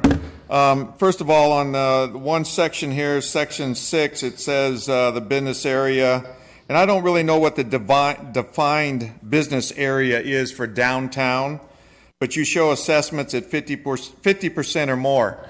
Well, I can tell you on my business license, I pay 90% of my business license is assessed. For what? I'm not even downtown. I'm on the outside of town. I don't know what benefit I'm getting out of this. Then you go in here and the businesses with your new chart, it's great. I don't know what my business benefits from the Baldwin Park now because I don't get free advertisement. I don't know what my business benefits from the street market. It was a sham that Pacheco brought in, and you voted on it too, Mayor, because you didn't like what Rubio and Baca did with the really successful downtown area when we had the street market down there, and it was really good. And you had a lot of turnout. It's a joke what you got over there now. Then the concerts in the park. How does that benefit our businesses? Doesn't at all. Doesn't at all. Then the 4th of July spectacular. All our businesses are closed. How does that benefit our businesses? Put a booth over there and hand out flyers? Really? And then the anniversary parade. That's going to sell our businesses. That's going to really promote our businesses. That's going to bring people from all over the country here to widen their eyes up to see our businesses here. Really? It's only to show off for the council people. Economic and downtown services. Well, that's kind of hidden. What is that? No explanation. It's a sham. It's called misusing funds. Then the Hometown Hero Military Banner Program. I would like a great explanation how that's going to benefit the businesses in this city. They don't have any problem helping and donating to different causes, but they don't like it shoved down their throat. And then let's see, what else? Oh, then you had some other stuff that you wanted to throw in there with the Easter egg hunts and all the other stuff. You have to understand, we're businesses. You people don't know how to run businesses. That's why you're sitting there on the council. That's why you're sucking the life out of the city here with money. And that's why you keep giving yourselves raises. You're the highest paid city council in the San Gabriel Valley. And it's a shame that we have to do this. And it's going to be another South El Monte thing here. And it's coming. And when it does, you guys are going to be on the main page. Bye. All right. Thank you. Moving along with the subject. Anyone else wishing to speak? All right, at this point, I'd like to now close the public hearing. Go ahead, CEO. Yes, thank you, Honorable Mayor and City Council. I'll give a brief staff report on this item. The City Business Improvement District was approved by ordinance in the city in 1989. It consists of a surcharge on business licenses. It does not affect it is not charged to residents in the city, only businesses that obtain a business license.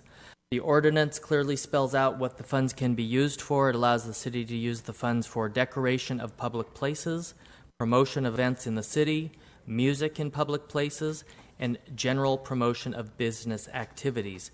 The area of the business district is defined as the entire city. It is not just restricted to the downtown. In March 2016, the City Council appointed the E-Team as the advisory committee. The advisory committee at that time met, and in April submitted a report to the City Council listing projects recommended for approval. A public hearing is now required to collect these funds for this year, and the city, I'm sorry. The public hearing is required to collect the funds this year. There will be another hearing next year for those funds. If the item is not approved, then the funds cannot be collected this year, and the city would have to either abandon those projects or fund them in another way. Staff recommends approval of the resolution to levy the assessment tonight. Mayor, before we motion and get into an argument about that, I would like to, I have some questions that I would like to ask that I think Sure. we owe to our That's business fine. owners. And to myself as well, because I also pay on behalf of our rental properties. I also apply for a business license. For the now, there's been a lot of questions about how do we show the revenue that is collected for the now. I believe it's $9,000 from the school district, and then some of the advertising that the businesses do. How do we offset that, or do we offset that? And where can I see it? Either in the budget or the general fund, or where? I will go ahead and refer that to Rose Tam, but although it's my understanding that we have a specific account for revenue for the Baldwin Park now, Rose, if you could elaborate on the revenue of where it's deposited.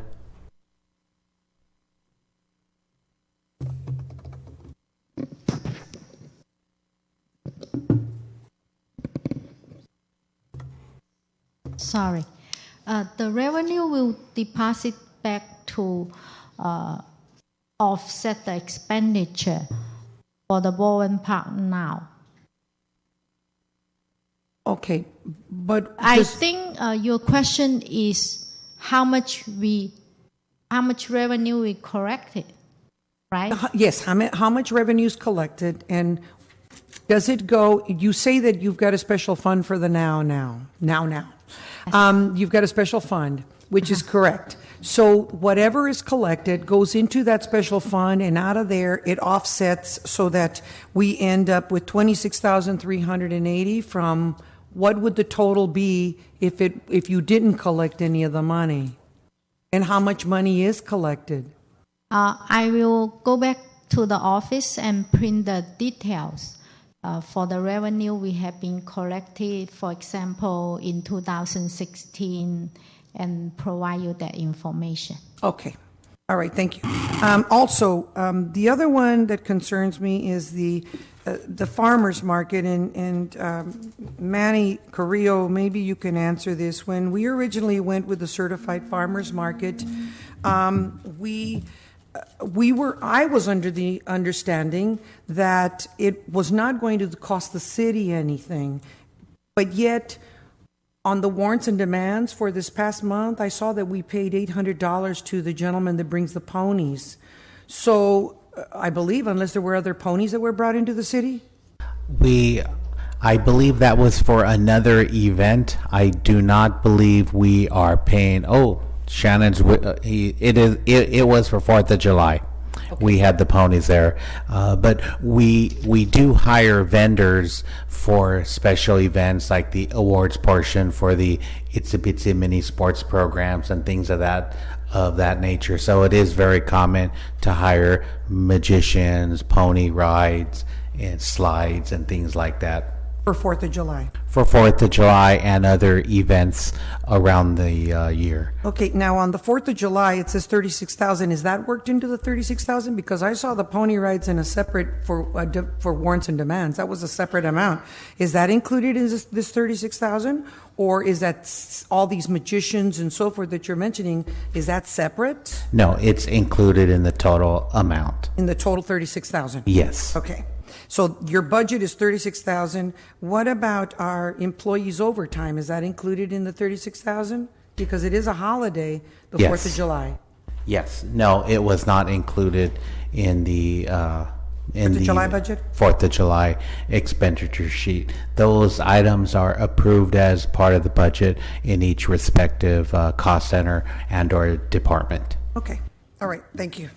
Thank you, Councilman. Yes. I go just ahead. have a request from Rose, if I may. All these programs like, the Baldwin Park Now and the farmers market, and I know that we have to spend money, but I also would like to see with the report next time, every time that this comes around, a report with the revenues, because I'd like to know too where that money goes, and we've never seen it, so I also would like to get included in the report from now on. Is that something we can do? Yes, of course. From now on, I will create a 2-column report. One column shows the revenue coming in, and one column shows the expenditure. That's perfect. Thank you. I appreciate it. And Mayor, I have one. Yes, I have Councilmember one. Cruz Baca. I have one request. Sure. I believe, Shannon, that when you were reading what the business ordinance, business improvement tax ordinance, it hasn't been reviewed since 1986 or 96 or what is it? Yeah, I don't remember the correct date, but it has been some time since this was the hearing was held properly, and so it's something we're doing this year to start that over to do the process properly. Oh, so we're going to be reviewing the ordinance to bring it up to this century? No, I'm sorry. We are having the public hearing tonight to come back into compliance with the hearing that is required, as it has not always been done properly in the past. Yes, but that's not my question. Sorry, I'm asking, I'm sorry, and I understand that about the public hearing and about the approving the BIT. I understand that, but is it possible for us to review this ordinance and take a good look and review it and maybe renew it so that it's been like 30 years? Councilmember Baca, may I add to that? Hold on. Go ahead. I'm sorry, I misunderstood. Yes, certainly if the council wishes, we could bring back, we could have a study session and you could give staff direction to amend the ordinance. And what I wanted to add is, as you all remember, I've always opposed spending money, for example, on 4th of July programs and stuff, unless we can make a correlation to how it benefits our community. And I did ask for it last time, that we can sit down and review the ordinance, but really specifically figure out how we can involve the business owners so we can find a benefit. We could have the 4th of July or any entertainment we want, but it needs to be a direct correlation to improving business, whether it be the facades or foot traffic, whatever it is. But I would like for us to take a little closer look and make an analysis where we're actually using it to improve the business and our tax revenue as well. Thank you, Mayor. Shannon, did you hear what Councilmember Rubio, she's requesting that the businesses be included in order for us to look at this decision for the business improvement tax? And yes, that's fine. The city council is authorized to appoint the advisory committee, and so that's up to the city council if they would like to add business owners in next year. But it also, I believe what Councilmember Rubio's asking is, when we do review and take a look at the ordinance, for there to be business owners or businesses that would also do their input as far as what they would like to see or the use of this tax. Yes, that's Thank you. certainly possible. Mayor, yes, Councilman I'd like to make a motion to approve. All right, there's a hold on. Or did you close those? I was just going to have one. No, that's fine. I'll skip. Okay, so Councilman Ricardo Pacheco. Or did we close the? Yes. I just want to make a comment real quickly. So are we taking that into consideration and we're going to include it next time that we look at the ordinance? Is that? No, we're not.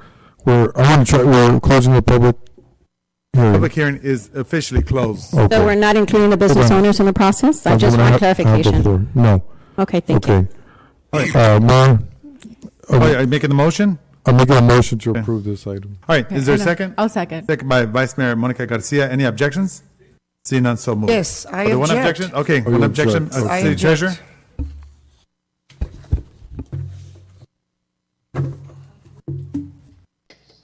Councilmember Ricardo Pacheco? Yes. Councilmember Cruz Baca? No. Councilmember Susan Rubio? No. Mayor Pro Tem Monica Garcia? Yes. Mayor Lozano? Yes, the motion passes 3-2. Mayor, Yes, if I may just add, I know there was a lot of comments made about that this does not support the taxes. Let me go down the line. The BP Now publication has advertisements and does advertise for a lot of businesses. The certified public markets was voted by all council members, and it was incorporated with the street fair, and that does bring the foot traffic that a lot of businesses in the downtown area would like to see. So it's an area that we need to continue to work toward and improving on. Concerts in the park, also we have business sponsors. We could always get more, and if you guys businesses out there that want to continue to support our business, concerts in the park, we're always looking for sponsors, but we are increasing our sponsorship within that area. And in the concerts, when we have our presentations, we're always promoting businesses. So with the audience that's there, they're able to support local businesses. That tied in with the street area, we're able to have more advertisements for our business. 4th of July Spectacular, one of the businesses that was out there, as among others, was Grocery Outlet. They were there, they had their grand opening, and because they were up on the stage talking about their business, promoting their grocery outlet. They had a fabulous grand opening, and I think they met their 3-day revenues that they were trying to do for that. So that was an excellent opportunity for businesses to improve that. Economic and downtown services, we hire consultants to be able to bring more information that the city would need to be able to attract more businesses at a very professional level. And there was a presentation done by one of the consultants which brought up a lot of the sales leakages that we had and recommended a lot of types of retail that we could bring in. So those were that does help the business overall. So I think that this is very positive for all the businesses. I think it helps them a lot, and that's why I support it. Thank you. Mayor, I have one more. Yes, Councilor Cruz. In order for me to, and I don't mean to be persistent, however, this is important. I still would like to give direction to our CEO to look into reviewing the ordinance that exists for the business improvement tax. We haven't looked at it in 30 years. I think not only do we owe it to the businesses and our residents, but for ourselves as well to bring some of these ordinances up to, like I say, the 21st century. I would like for us to do that in the very near future. I also requested a while back for us to take a look at our noise ordinance because, however, we had some problems at the Women's Club and some of the events that happen outdoors here in Baldwin Park. St. John's is one, the Methodist Church is the other, but especially at the Women's Club, that our livelihood is being threatened by a neighbor, by a complaining neighbor. So if we could please look at those two ordinances, and if there's any other ordinance that has not been looked at, even in the last 10 years, a lot of things have changed. Technology, the way we listen to not only music, the way we do business. So if we could please look at those so that we can take a look and see. And some of them we may say, hey, this is great. It ain't broke, why fix it? Right.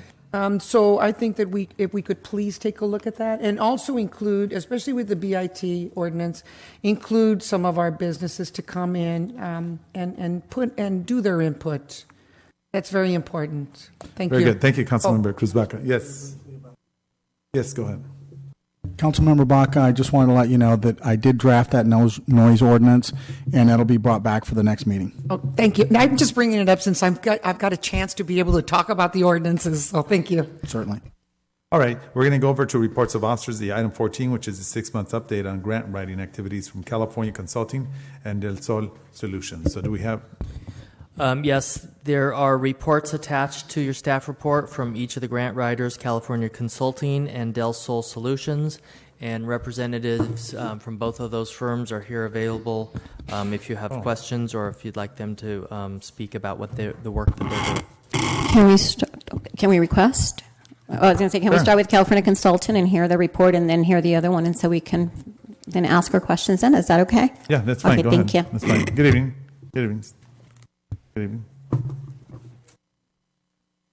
Good evening, Mayor and Council members. Steve Samuelian, California Consulting, and I have David Marquez, our project manager and grant writer, that's working closely with the City of Baldwin Park here with me this evening. As the CEO mentioned, there is a written report, and we have copies here that we could pass out. If I don't know if they're included in the packet, the latest one we sent today. Yes? Great. So I'm going to just walk through this report very briefly, and then I'm going to ask Mr. Marquez to fill in some of the blanks. David has worked closely with your staff Tristan Champ, our state grant manager, has also been involved. Danielle Sotelo, our state deputy grant manager, has been involved. Dr. Al Solano, who is our Southern California grants advisor, senior grants advisor, has been working with David as well. And we've had a team working closely with the city of Baldwin Park. We're very proud of what we've been able to submit and achieve to date. So on the grant submitted page, which is the first page, you'll see the first grant submitted was the Kaiser Permanente Regional Grant. That was submitted on February 15th, 2016 for $75,000. And we can go into detail if the council wishes after the presentation on each of these. The second grant submitted was the Strategic Growth Council Affordable Housing and Sustainable Communities Grant. That was submitted on March 16th for $5 million. The third grant, the Caltrans Systemic Safety Analysis Report Program Grant, was submitted on May 27th for $134,860. The fourth grant submitted was the U.S. Department of Transportation Federal Railroad Administration Railroad Safety Infrastructure Improvement Grant. That was submitted for $3,640,000 on June 14th, 2016. And the last grant, just submitted recently on July 29th, was the People for Bikes grant, and that was for $25,000. And in the report, under each grant, it describes which project the grant is asking and requesting dollars for, and we worked closely with your staff on those. So we have to date $8,874,760 we're waiting to hear back on from various agencies. We're very hopeful that some of that will be proceeds on the federal and state grants that we applied for. David and his team have a number of grants in progress. The LA County Competitive Excess Funds Tree Grant, which you were kind enough to approve the resolution for this evening. Thank you. That grant will be submitted on August 10th for approximately $200,000, and it delineates here planting trees and where those trees will go here in the program analysis. That's the grant through the county with Supervisor Solis's office. The second grant that we're currently working on is the Caltrans Highway Safety Improvement Program grant. That is due August the 12th, 2016. We have an approximate amount of $3.5 million that we'll ask for on the HSIP. The California Department of Housing, Community Development, Housing-Related Parks grant. It has not been released yet, but we have begun work. And then last but not least, the U.S. Department of Commerce EDA Planning Program grant. We have begun work on that one as well, and we're targeting very soon to get that application in. We also listed the number of meetings we've had with the city. There was a meeting today that David can elaborate on with several staff members. There was a meeting July 21st, and it lists here who the meetings were with. One meeting in June, one meeting in May. So, excuse me, 2 meetings in May, 1 meeting in April, 2 in March, 2 in February, and 1 in January. And each meeting in the report, it lines out and outlines the purpose of the meeting, the date of the meeting, and who attended the meeting.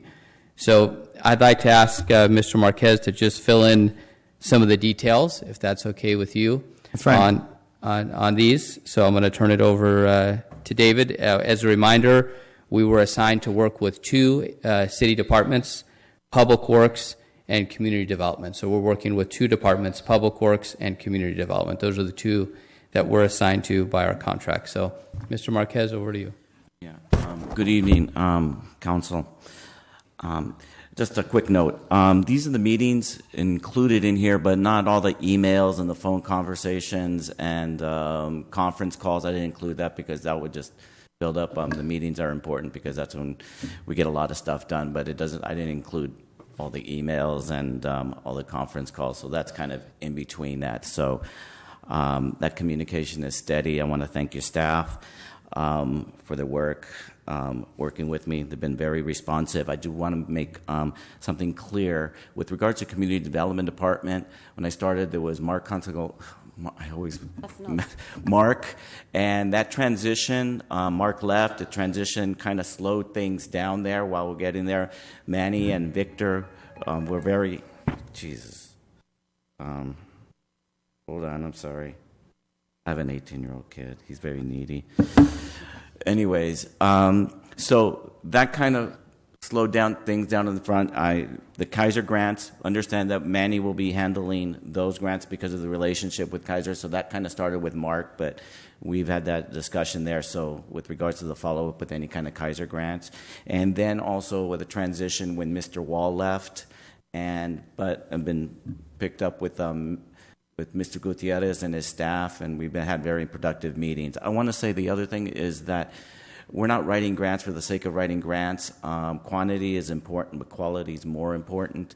And so we do work very hard to make sure that we match the grant to the need of the city of Baldwin Park. That's why we look at alignment with regards to the downtown strategic plan or other needs that have been brought up by staff. I want to be very clear about that. With regards to the grants and their status, we're still hearing actually from most of them right now. Hopefully we can get some clarity, especially on Strategic Growth Council and a few of the others. And I'm very hopeful with regards to the Railroad Administration Infrastructure Safety Improvement Grant. People for Bikes, we just put that in there. And in the next week, we'll have the tree planting grant. And it says amount up to $200,000. We're still working on the budget, and we'll get that done. And met with Sam today. And the HSIP, and that one we're going to get the exact amount of the budget. We're working on that right now.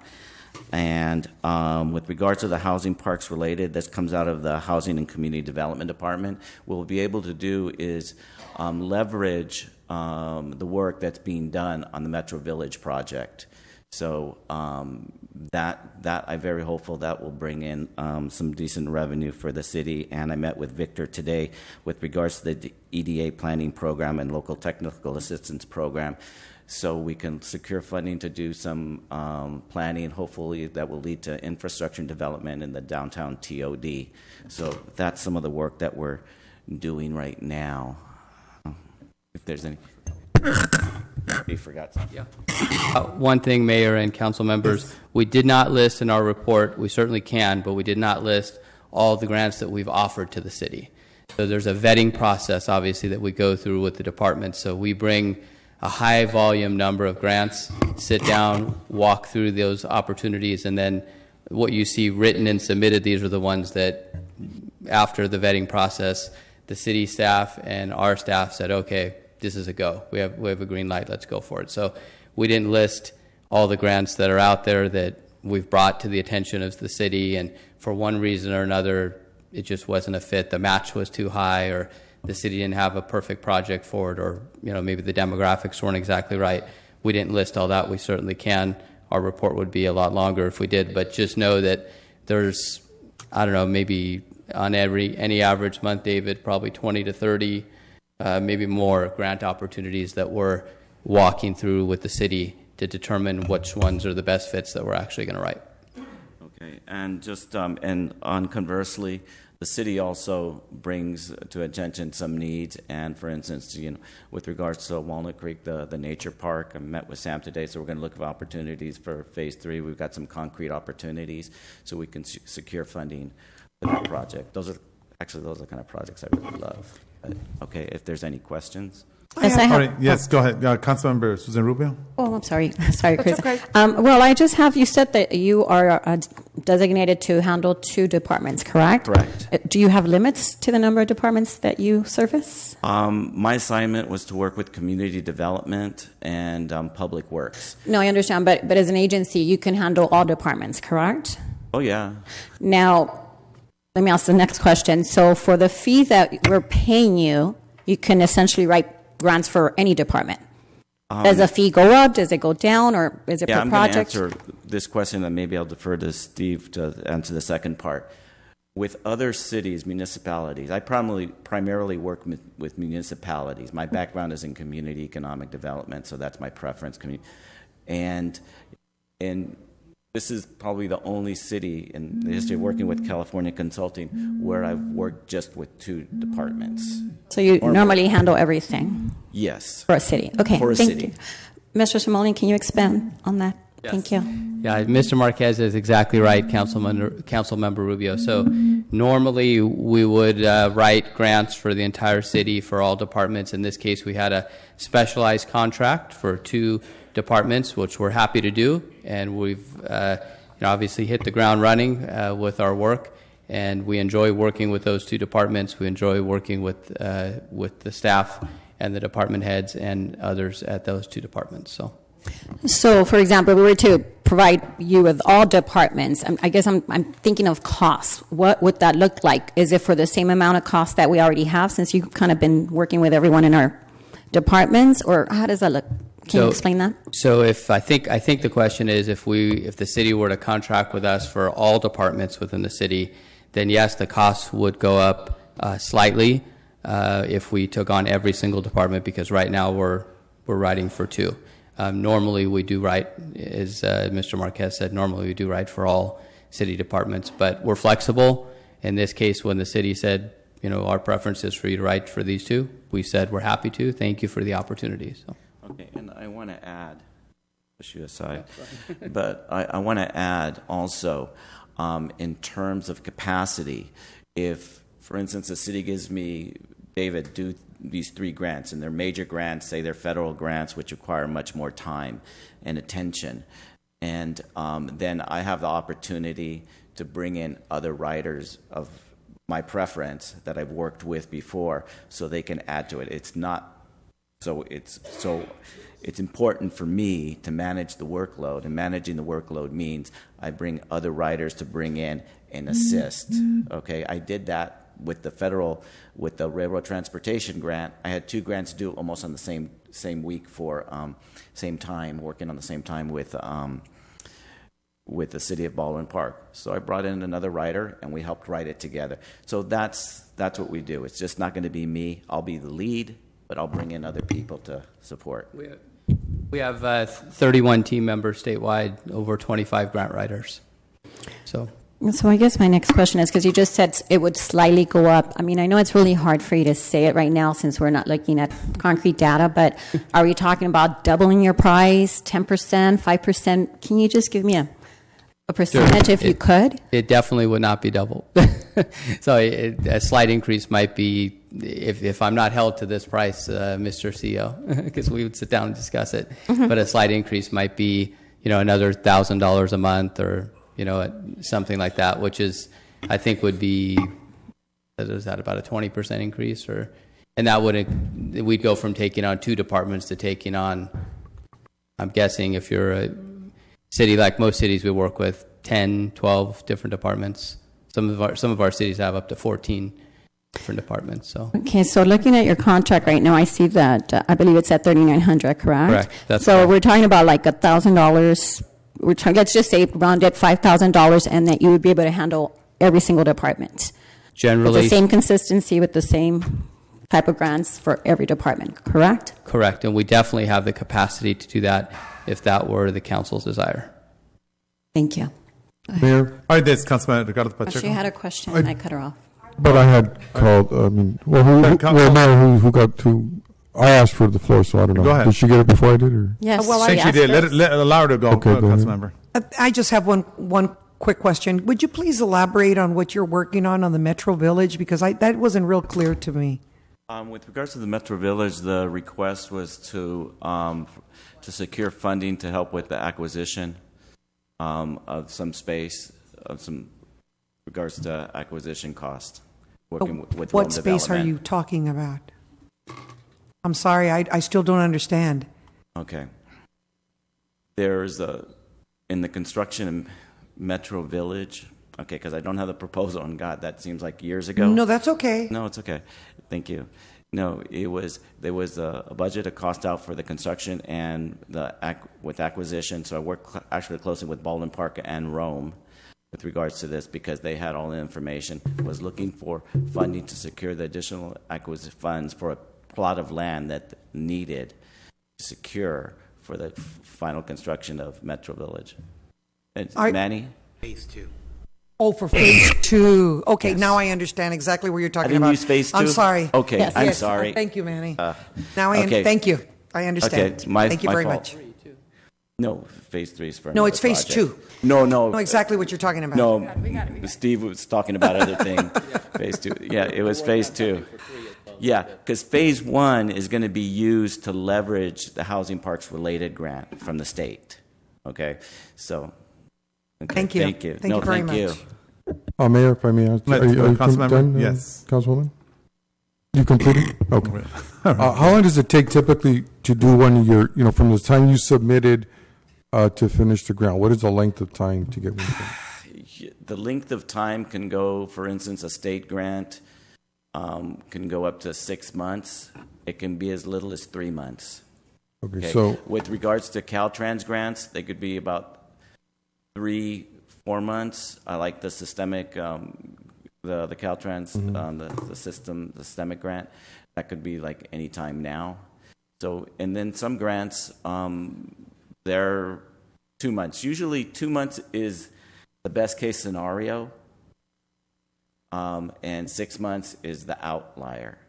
Outside for especially for major projects, because in analysis the state and the federal government, especially the state, they go through kind of a vetting process where they take a top tier and then throw out others, and then they bring in and they kind of review others because the funds are so competitive, especially with some state funds for like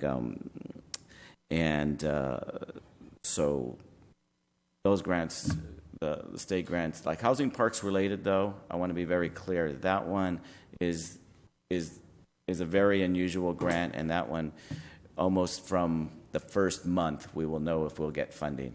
Okay.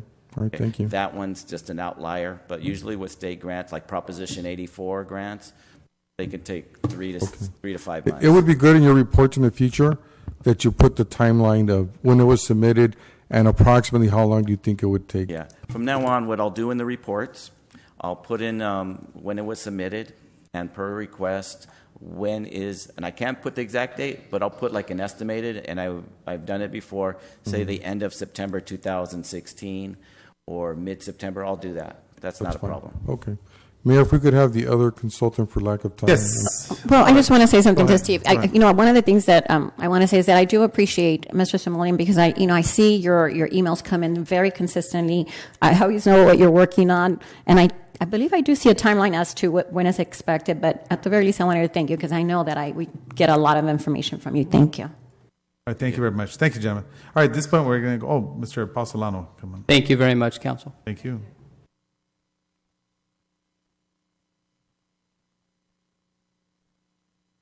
Good evening, Mayor and City Council. Thank you for the opportunity this evening. I think you guys all have the reports. If you need any, do you all have the reports? From yes. Previous? Okay.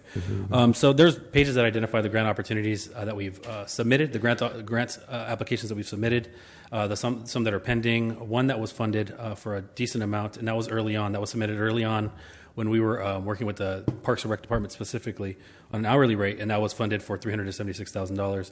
And we were a small part of that. We never take credit for all the grant writing. We can't do any grant writing without your city staff. It's all a collaboration. We like to think we're an extension of your staff on some level. And so while that was funded, we can't take full credit for it, but it was something that we're proud to be a small part of. Outside of that, the first page, there's pages that identify the grant submitted, all the work that was done, the call logs, the meetings, etc. If you have any questions about any of those specifically, please share. We also listed the grants that are priority to your staff that have been given to us by your staff. This is a good opportunity for you to kind of let us know if there's anything we've missed. They've let us know a pretty long list of grants that they're interested in. But I will say this: one change I was going to ask council to maybe direct staff if they're willing to do. On the monthly retainer, it works with a lot of cities, and it does work with some cities. Based on the work that we've seen and the funding that we've been able to get for the city of Baldwin Park, when we were successful, we were actually on an hourly rate, which in some ways can be a lot more effective and or efficient and save money for the city. So based on that and what we've seen in my first 6 months of assessing, my company is very new. And I am very critical of what we do as a company, and we want to maintain a very client-first attitude. I personally, within the city of Baldwin Park, I played Little League at Baldwin Park, at Shire Park as a little kid. I have a certain connection to the community, and so it does matter to me. So with that, we would like to restructure the contract so where it's not a monthly retainer. A lot of times that forces work that might not be there. The cyclical nature of grants, maybe it lends itself to maybe a project-by-project basis and or hourly basis. And we'd love to continue working with the city on that rate because I do believe that it would be cost-effective for the city and more effective and efficient for staff time-wise. Because a lot of times, like I said now, there might be times where we're meeting on a monthly basis, but the grant opportunities just aren't there. With the police department specifically, the two departments that we're focusing on are Parks Department and the Police Department. There have been no submissions for the Police Department because of the cyclical nature of the grant opportunities that haven't been out there. There are, on the last page of the report that I gave you, about 4 that are going to be coming up over the next few months. But this is where I think the hourly rate or the hourly kind of project-by-project basis would serve the city well and changing that contract status again, so that way it's at will. We will continue to provide grant opportunities at no cost to the city on a monthly basis. And that way, when the staff see something that they like, they can let us know and contact us, and we'll be on call to service the city in that manner. Mayor, if I may interrupt you for a moment. Councilmember Ricardo Pacheco, go ahead.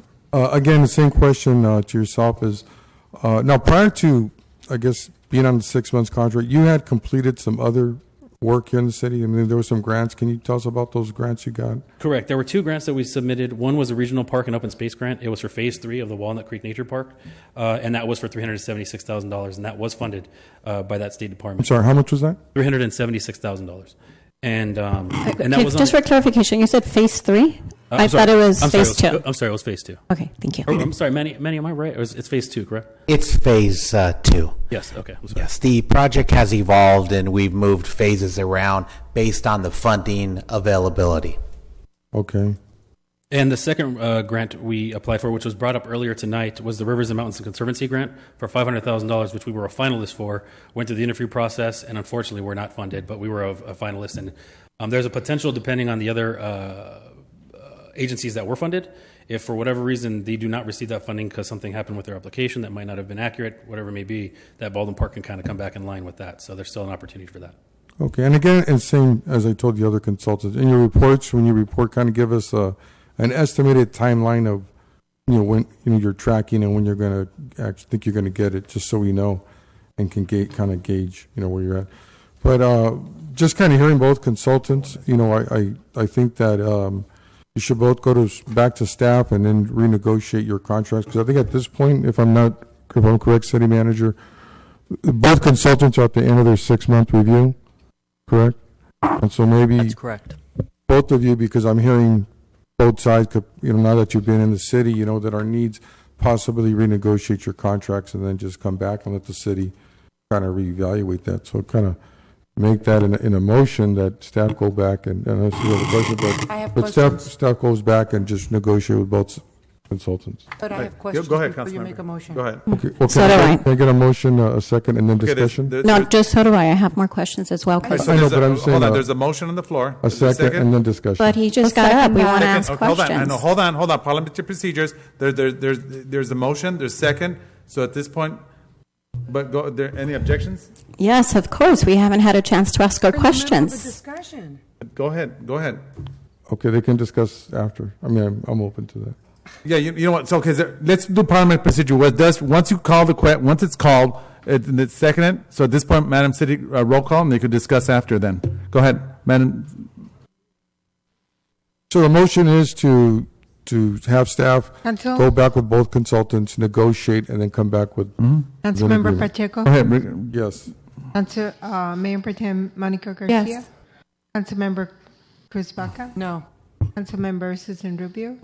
No, but I want to state for the record that I believe this is to be absolutely inappropriate. We're paying for consultants, and as council members, we're not given the opportunity to ask questions. How do we make informed decisions if we haven't had a chance to ask questions? Discussion. No, how do you make informed decisions if you don't have all the information for us to be spending taxpayer money? I just don't get that. So I really have to strongly state my objection that this is not about not going forward with the contract. This is about having answers. I would like the opportunity to ask questions if we're spending taxpayer money. And the answer to that is no. I object. Okay, so there's no. Okay, go ahead. City Treasurer. Mayor Manuel Lozano? Yes. Okay. The motion passes 3-2. So at this point, I'll open for discussion. Go ahead. Well, go ahead. You were first. I requested your invoice a few weeks ago, and staff was very kind to give it to me. And I have some very serious questions because I feel that a lot of the things, going back to November of 2015, but if I remember correctly, you didn't have a contract with us until 6 months ago. So you've got 5 hours for develop Google Docs tools, grant opportunities database. You spent 5 hours on that. Also, there was a conference with Maria Marino from Parks and Rec and somebody else in regards to the Walnut Creek project. I'm going to repeat these. I'm sorry I'm taking up time, but I'm just going to repeat what I've got here. On August of 2015, you have Habitat Conservation Fund one-on-one workshop in Culver City for 2.5 hours that was included in your invoice. You have another meeting with Maria Marino about the RMC. And for the audience, if they don't understand what RMC, it's the Rivers and Mountains Conservancy.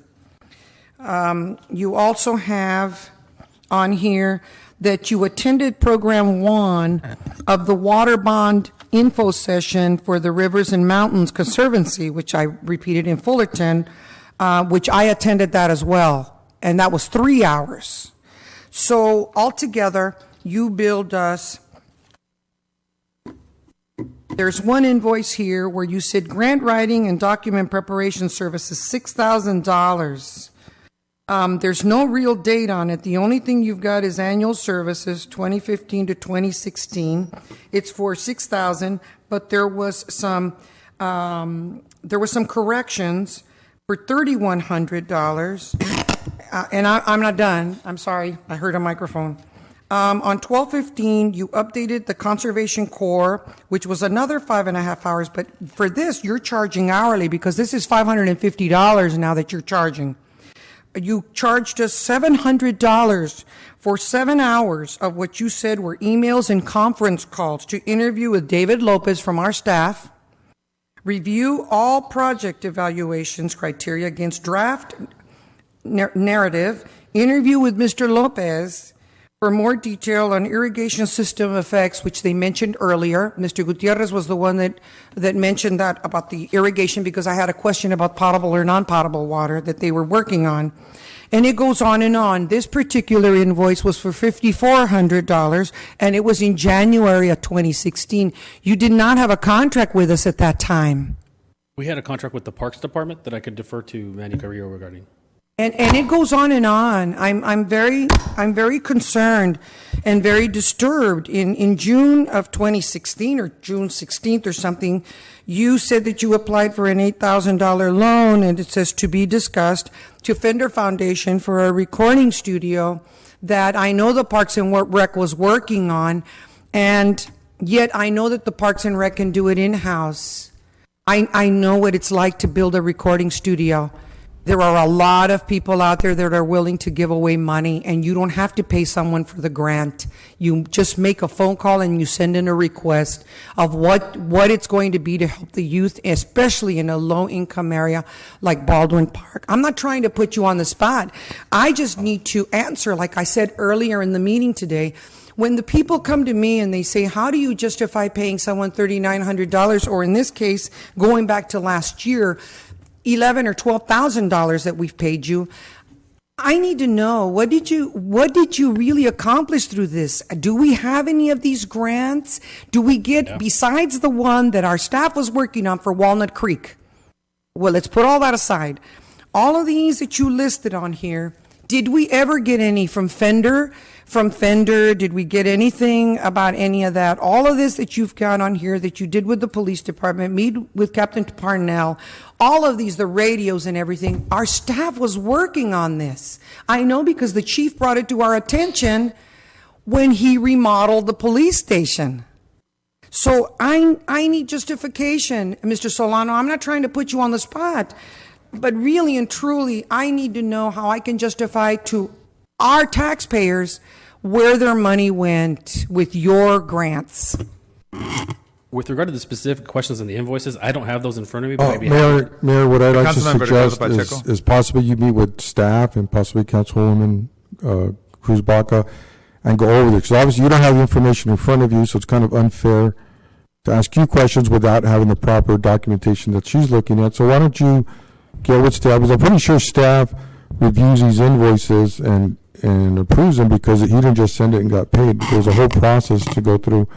So I'd like to make a motion that staff. No, hold on, he had already made a motion, and that was discussed. Hold on, he has the floor. Hold on. Making a motion that staff get together with Del Sol and staff members involved in those invoices, yourself, Councilman Baca, and review them and come back and report to how where they're at. That's my motion. Okay, there's a motion on the floor. Is there a second? I'll second that. Second? I need a discussion. I still Any have questions. Madam, hold on. Okay, Madam City Clerk, we're going to take roll call, and then we'll open up for discussion.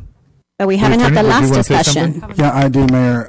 In this circumstance, there was a motion that we suspended debate, and then debate came back. Right. That debate needs to go forward before the new motion. Thank you. Thank you. All right, so at this point, I have one more question. I have one more question, Mr. Solano. I didn't get to answer your first question. No, I need to ask you first. I'm sorry. Okay. I'm sorry, because it's fresh in my mind. And I understand Councilmember Pacheco's concern. However, you prepared the work for this. And from what I understand, in the business that I did, I would be able to tell you off the top of my head justification for everything that I would bill for. I didn't have to meet with staff or 100 people in order for me to let you know why I was charging what I was charging. Mr. Solano, I really do believe that you should be able to answer me, since you're the one that did the work, or if your staff did the work. I do not want to take up our staff's time as the motion that supposedly Councilmember Pacheco put on the table. I really do believe that you need to come back with a report, and you need to answer the questions without wasting our staff time. They have more than enough stuff on their plate right now, and always. I would like for you to come back in September, at the first September meeting, and you give us the information. I'm sure that you can look at this invoice. It's very easy. This one right here says July the 13th of 2016, and it goes through all of the checks that we paid you. I'm sure you have a record of what invoices you made and what you were paid for. I would really like for you to come back with a report to the council and to our residents and our staff without taking up staff time. I appreciate that. Okay, Mayor, so. Well, no, I still, Go ahead. I wanted to give him a chance since he said he had questions, but I also have still comments, if I may ask.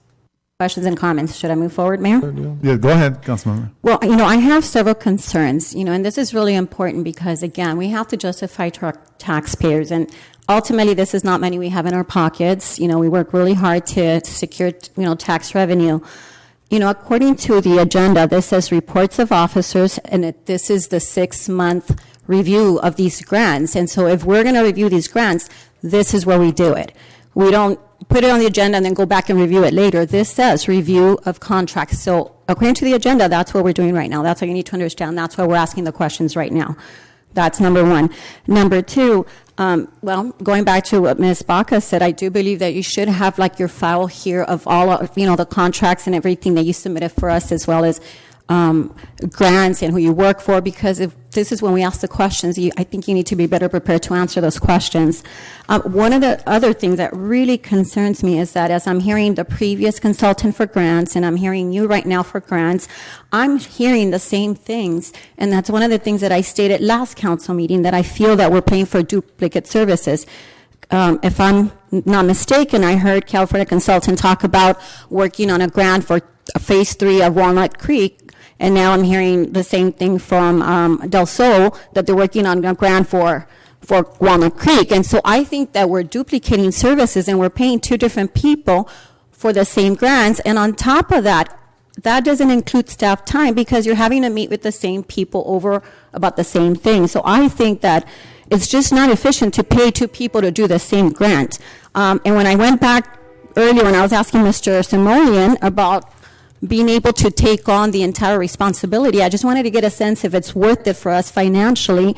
Right now, if I'm not mistaken, we pay $3,900 each consultant. Someone takes two departments, someone takes another two. And I just asked, and I believe Mr. Simoleon said that he's able to take on everything for $1,000 extra, and the way I'm seeing it, that's almost like a $3,000 savings right now. So I ask the council to really consider why we would need to pay 2 consultants at the same time to do the same thing. Now, going back to the hourly rate, you guys weren't here because that's when you guys walked out last council meeting. I discussed, this is not you guys, another consultant, and I believe Mr. Somali was here during that discussion. I discussed yet another consultant that the city hired, and they were charging 5 hours for an hourly rate at $172 an hour, which I think it's ridiculous, but anyhow. I did a spot check. What that means, I actually called these people that were on the invoice to check to see if they'd actually had a 5-hour conversation with this consultant, and the answer was no. It was 1.5 hours, and yet we were billed for 5 hours. So where's the quality control here? How do we safeguard from consultants telling us that they spent 7 hours, 8 hours, especially at the hourly rate? How do we justify that? Again, last council meeting, I brought it up. We paid $780 for a conversation with one community member. And they actually spoke for an hour and a half, not 5 hours. So there's a lot of things happening here that I think our staff, our community, our residents should be very concerned about. We need to start looking at this. So I make a motion to put this on hold until we can figure out how to stop the leakage of money. We're not here in the business to just spend money freely. This is not our money. This is the residents. Second. So I'd like to make a motion to stop and take a look at this, because I refuse to pay for the same. And I second it. But I'm just saying, there's a motion. The motion is to She's stop. just repeating herself at this point. Okay, can you please let me talk? Hold on, allow I her. have Allow the her. floor. Go ahead. Yes, you do. Go ahead. And yes, I'm repeating myself because I said at last council meeting, and here we are moving forward with the same contracts. At some point, I really like for us to listen to what we're saying. Right, this so- is not about our money. So yes, I make a motion to hold off, maybe go with California Consulting, which is, he just said he's willing to take the entire city for $1,000 or so. I mean, I'm sure it's up for negotiation, but that alone saves us $3,000. Why wouldn't we do it? I just don't get it. All right, so at this point, there's a motion. Hold on. Second. Can I? Hold on, let's go through this real quick. Okay, is there a motion? Yeah, there's a motion, I second by second it. Councilmember Cruz Baca. Are there any objections? Object. Okay, at this point, we'll go, and then we'll go into discussion. So at this point, City Treasurer, Maria Contreras. Councilmember Susan Rubio? Yes. Councilmember Cruz Baca? Yes. Councilmember Ricardo Pacheco? No. Mayor Pro Tem Monica Garcia? No. Mayor Manuel Lozano? No, okay, the motion fails, and the vote is 3-2. At this point, discussion for Councilmember Monica Garcia. Stop. Okay. Go ahead. Okay, Stop. earlier we heard Del Sol saying that they wanted to do an hourly rate. So that's when Councilmember Ricardo Pacheco made a motion to have these companies go back and renegotiate the contract. And in doing that, we're not saying we have the contract here, and now the motion earlier was to have that contract negotiated. And I expect that Del Sol is going to be put on an hourly basis as you requested, Mr. Solano. And so that was the motion that was approved earlier. And we went through the whole Robert's Rules of Order. Now there's this counter motion. So which one stands? The first motion passed, and the second motion failed. So the motion that passed stands.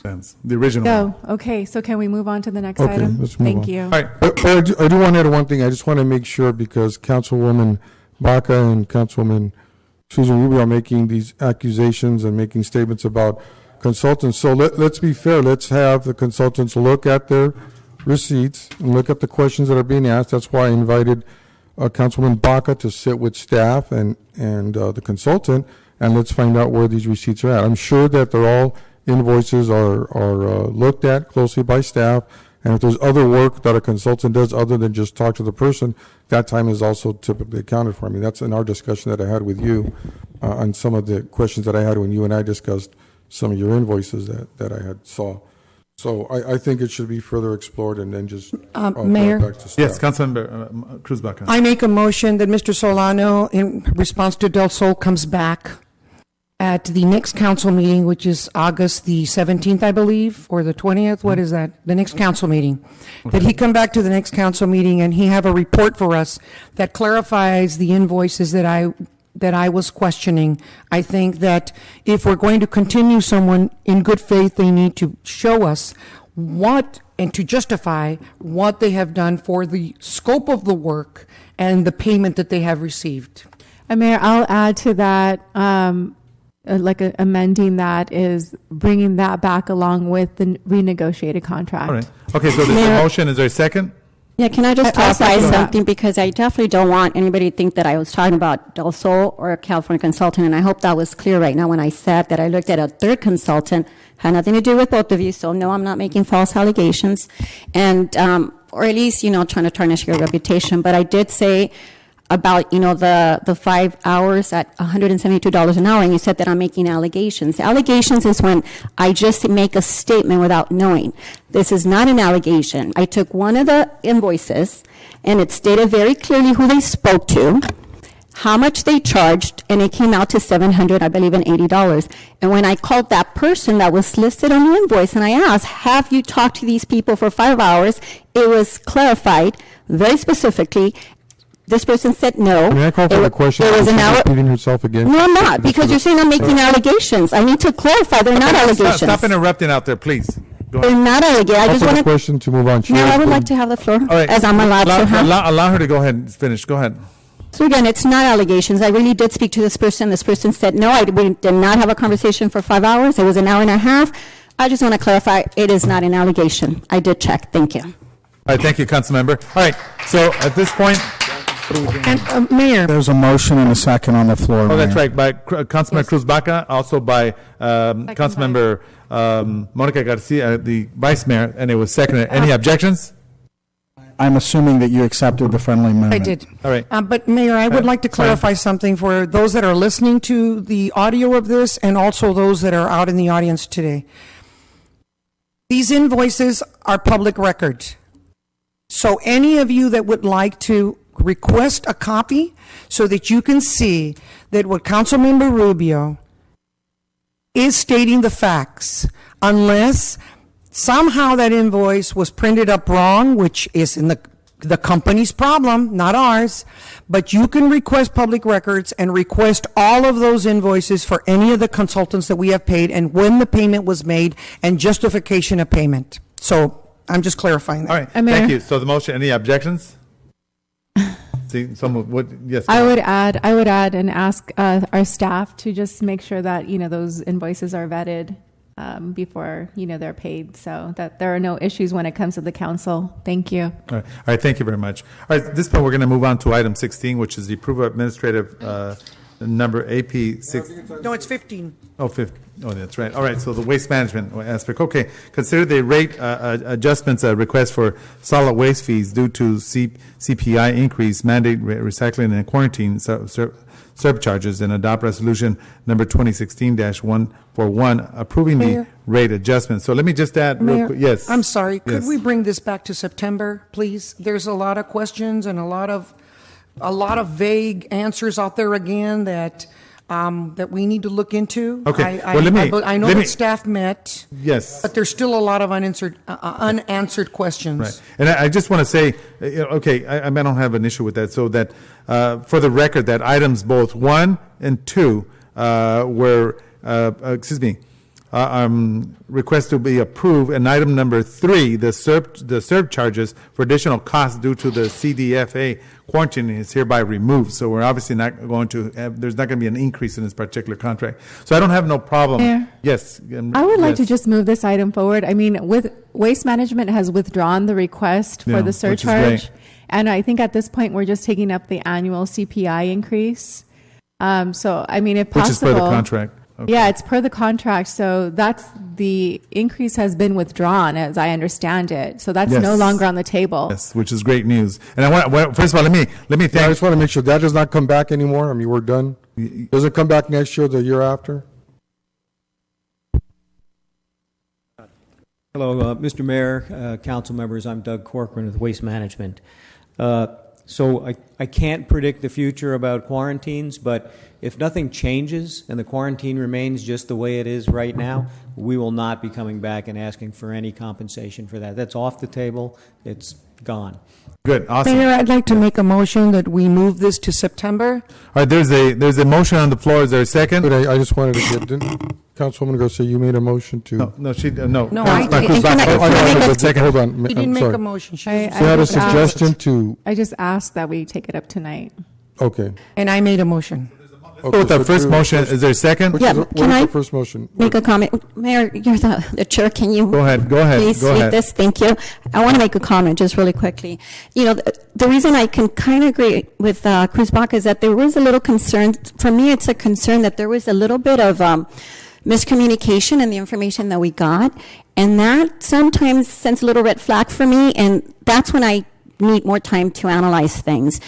Something that the report stated last council meeting was not necessarily accurate, and that concerns me. And so I also would like to have the opportunity to sit down with Waste Management and discuss those little discrepancies, because ultimately, once again, you've seen this is our taxpayers paying the money. And so I also would like the opportunity to discuss the discrepancies on the last report that we received. So, Mayor, that's why I'm agreeing with Cruz Baca to bring it back. Thank you. Okay, there's a motion on the floor, and it was second. Any objections? Yes, I'll second it. Is there no objections? So this one in particular, Councilmember, Mayor, Susan let me Rubio ask is a question. requesting. Let me ask a question really Go quick. ahead. Is there any time sensitivity with the CPI increase? No. I don't think there is. CEO, No. please. There's not, but my understanding from the contract is that even whenever it is approved, it is effective July 1st of this year. So there could be a retroactive payment from the ratepayers. All right. You know what? I mean, I'd really like to, let's take up the item tonight, so I'll object. Okay, Madam City Clerk, this one, there's a motion and seconded, and there's one objection, so roll call. So who seconded? It was Susan Rubio. Susan Rubio. So this is to move it to the September meeting. Councilmember Cruz Baca? Yes. Councilmember Susan Rubio? I had made the motion, right? You seconded. But I'm last. Well, yes. Councilmember Ricardo Pacheco? Mayor Pro Tem Monica Garcia? No. Mayor Manuel Lozano? No? Okay, so the motion fails. It's 3-2. So just want to let everyone know, for discussion, that there is not going to be any surcharges to any of the residents of the city of Baldwin Park. So that is on the record. I want to thank our CEO, and I want to thank our legal counsel who were there. And of course, they were in a very serious type of meeting. I believe they met twice. And they did discover various types of language in there that was interpreted different, and when it was reviewed and assessed by our legal counsel. So I want to make that clear. There is no taxes, no increase to any of the residents other than 1 and 2, which are required per the contract, will move forward. So that I'll rest on that. All right. So at this And point, Mayor, since we have we have Mr. Doug Corcoran here, does Councilmember Susan Rubio want to ask any questions as far as the discrepancy? I do. Go ahead, Chris. Go ahead. Hi, Doug. How are you? I have a question. It wasn't until yesterday's meeting, from what I understand, that you didn't come up with, or whoever was at the meeting, that you did not come up with the answers that I had asked about 2 months ago when I met with Terry Muse. Those exact questions were the questions that came up. Number one, where did you come up with the formula for the increase? That was my number one question. The second question that I had asked her was that I wanted to know who was going to be affected, because I know lots of times when you quarantine certain, especially trees or plants or whatever it is, it's not everywhere, especially in Baldwin Park. There's only certain sections of Baldwin Park, like with the those little traps that they put in our fruit trees sometimes. They don't put them everywhere. We're one of the families or one of the property owners that they do put them on a yearly basis. So that was my other question, was what was this based on? What was the percentage of the residents that would be affected? I had no answers to that until yesterday. That's what concerns me. I feel that we were deceived And I feel that the residents were deceived because we were not given the answers. You as the company would know how far or how much does it cost you to take our organic waste to Chino or Fontana or wherever it was going. And also I had seen, and Mayor, you're the representative for the LA County Sanitation District. They sent us a great article the other day of how the city of Montebello and some of the other cities are opting to send their compost, their organic, the food waste from restaurants and so forth to compost facilities. So, and they don't charge the restaurants. And if they do, it's a very low fee because after all, they are taking them to compost facilities where they are making money from that. So I'm sorry, but I really feel that up until yesterday, and thank you very much to our legal advisor and also to our CEO that stuck to those questions and finally pried them. I hate to put it this way, but they pried them out of you. So that concerns me. Sure. Mayor, if I may. I'm sorry. I just have a question, though, if so you could answer both. I'm just very disappointed in how you handled this topic. There was a lot of information that was, like Councilwoman Baca said, it was just missing to all the council members to be able to make that decision. Even when you talk to staff, the detailed information, wasn't provided. So your representative prior would typically provide that. Somehow you change representatives.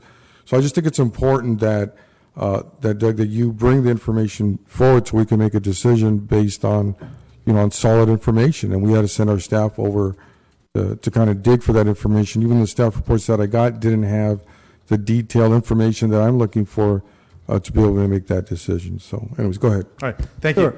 So at this point, and let me just say, Doug, real quick, that I'm extremely upset at you specifically for the fact that these two attorneys and the CEO looked at some of that language, the interpretation. I mean, bottom line, at the end of the day, ballpark residents are going to be done in. I mean, especially when it came to the quarantine area, it seems like you guys added specific areas and you guys got caught, and that's what happened here, and that's unfortunate. I have to share that. And it makes sure that you bring Terry back in the picture because she's she's an asset to this organization, has been a representative and a resident that knows the city of Baldwin Park. So I just hope that you take that into consideration. That's all I have to say about waste management. But yes. Can I just make a clarification on Terry Muse? We didn't move Terry out. Terry is taking some time off. I can't wait till she gets back. Believe me, we are hope that everything works out just fine and she comes back to work as soon as she can. So that was not a company decision, my decision. That is, she needs a little bit of time, and for whatever it is, I don't know exactly. And even if I did, I probably wouldn't tell everybody because it's her business. But that's why Terry's not here. That's why we kind of had that. All of a sudden she's not here, and we're trying to come in behind and pick up the pieces. All right, Mayor, yes, Councilmember. Okay, go ahead.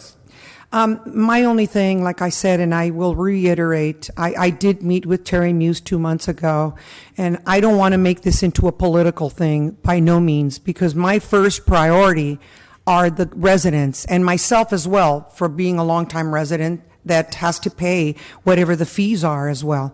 However, I feel that she should have gone back to you or whomever was in charge at the time with my questions and given me an answer in the 2-month period that I met with her.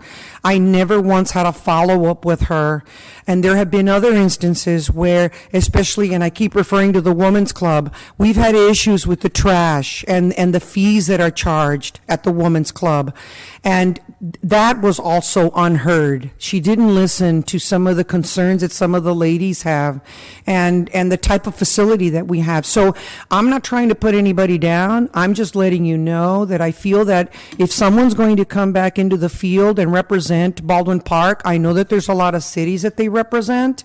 However, they need to listen to what the residents and the constituents are saying, not just the politicians. Thank you. All right, thank you. At this point, Thank Vice you. Mayor Monica Garcia. Yes, I think we all had some concerns about the increase, and so I'm glad that Waste Management has withdrawn that item. I do understand that items 1 and 2 are per the contract, and so I'll make the motion to move forward with those. All righty, I'll go ahead and second. Any objections? At this point, we'll move forward. Thank you. All right, we'll go over to item number 12, the approval of the No, excuse me. It's not one way on the Going other side. backwards. All right. All right. Mayor, may I ask for we take a 5-minute recess? Oh, no, let's just go through. Let's just go through real quick, yeah. Approval of the administrative policy entitled Ballpark Social Media Policy. Mayor, I have a. Yes, go ahead. I don't know what's wrong. My microphone's intermittent here. Is it okay if I ask? I've been getting a lot of calls. Okay. And a lot of concerns when I run into people, say at the concerts or at the farmers market, whatever. Uh-huh. And I would like to add, and I don't know if there's a representative from the media, the Channel 3 or whatever it is, from the Warner people or whoever it is that have the contract. I don't think I see him here, right? No, they are not here. And Manny, let me address this to you as well. This is what the people would like to see. They would like to have more of an informative, where maybe the chief talks about certain things that would help our community. I'm not going to give anything in specific because it's up to the chief to whatever concerns are here in their city. And if the chief could sort of talk a little bit about what's going on, maybe you, Manny, could also, or even our finance director or whoever would like to, give a. I'm not saying for them to be on there the whole day. Yes. I'm saying maybe a 1-minute little spot where you talk about what's going on within the community. A lot of people are telling me that a lot of these things, including this waste management, they were not aware. They didn't get the letters, the vector control. They did not get any of the letters. So if we would have something like that, we have to look at the demographics of our community. A lot of our seniors don't know how to use a computer or have a smartphone. And a lot of our residents don't even own a computer. So I think, but they do watch Channel 3. Yes. Practically all of them do. So true. I'm thinking that if we could do something like it's a service announcement in a Yes. sense, not like I'm saying, it doesn't have to be like 5 minutes or anything, but just little spots where they see that, like the National Night Out last night, free hot dogs or whatever, and little things like that about the street fair or things that are going on within the community. I think that would really help inform our residents. Yes, that's a wonderful idea. We will work with the consultant or the provider to provide those type of services. At the staff level, we have been chatting in regards to informational type of videos. The vendor, Channel 3, they do have a library, so we are going to incorporate some of those elements into Channel 3 in terms of conserving energy, water, and the list goes on. Alrighty. Mayor? Okay. Thank you. Yes, I'd like to move to approve item number 16 with the input that was provided by Councilmember Cruz Baca. Mayor, I'd just like to add one more thing is, I would like to make sure that it stays council neutral or that there are no other elected officials. I know that was brought up at the last council meeting, but I'm not sure where that's in that language, if it is at all. Is it option A? Let me take a look at this. Option A? As it reads right now, there is a blackout period. It's option A. Okay, what page is that on? Option A. Option 1 and option 2. Option 1 and option 2, and the blackout period is on option 2. It is 4.5. Okay, if we don't want, okay, so it says the blackout period with 2 months, okay. It's 2 months. Option 1. Where's option 2? How is that different than option 1? It's kind of what you're saying. Option 2, anybody could just write anything they want. Option 1 is more specific to like blackout during, for electeds. Why don't we do the blackout for 1 month? I'll tell you what, why don't we bring this back then, because this changed. Yep. No, it did not. Can I bring it back? I need to review Yeah, let's it. do that. All right, let's Okay. bring it back. All right. I'll withdraw my Make Make motion. a motion. Motion to bring back to the next council No, meeting. okay. Well, I was going to make a second Mayor Pro Tem Monica Garcia's motion with option 1 Yeah, because I we needed to withdrew. pick an option. So, All anyhow. right, so at this point, want to bring it back? Let's bring it back. All right, so I'll let's make a second. motion. Yes. All right, He motioned, second. I seconded. Any objections? See none, so move. All right, so let's go to item 17.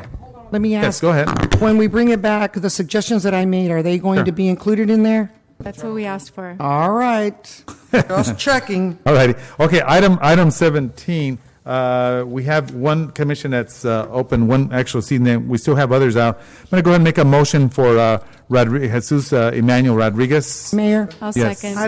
I'd like to make a motion for Vanessa Michael Vigil. She number is is one it? of our She's one of our employees. She's an interim, or she's got the position in the finance department, Well, right, we're gonna Rose? let's consider her for the other. We still have two other commissions, so at this point, I'm gonna go ahead and make the motion And I for the current. seconded. It's been seconded. Then we have the other two that are still open, All right. and we'll What item place is her that? in there. It's All right. fine. At this point, any objections?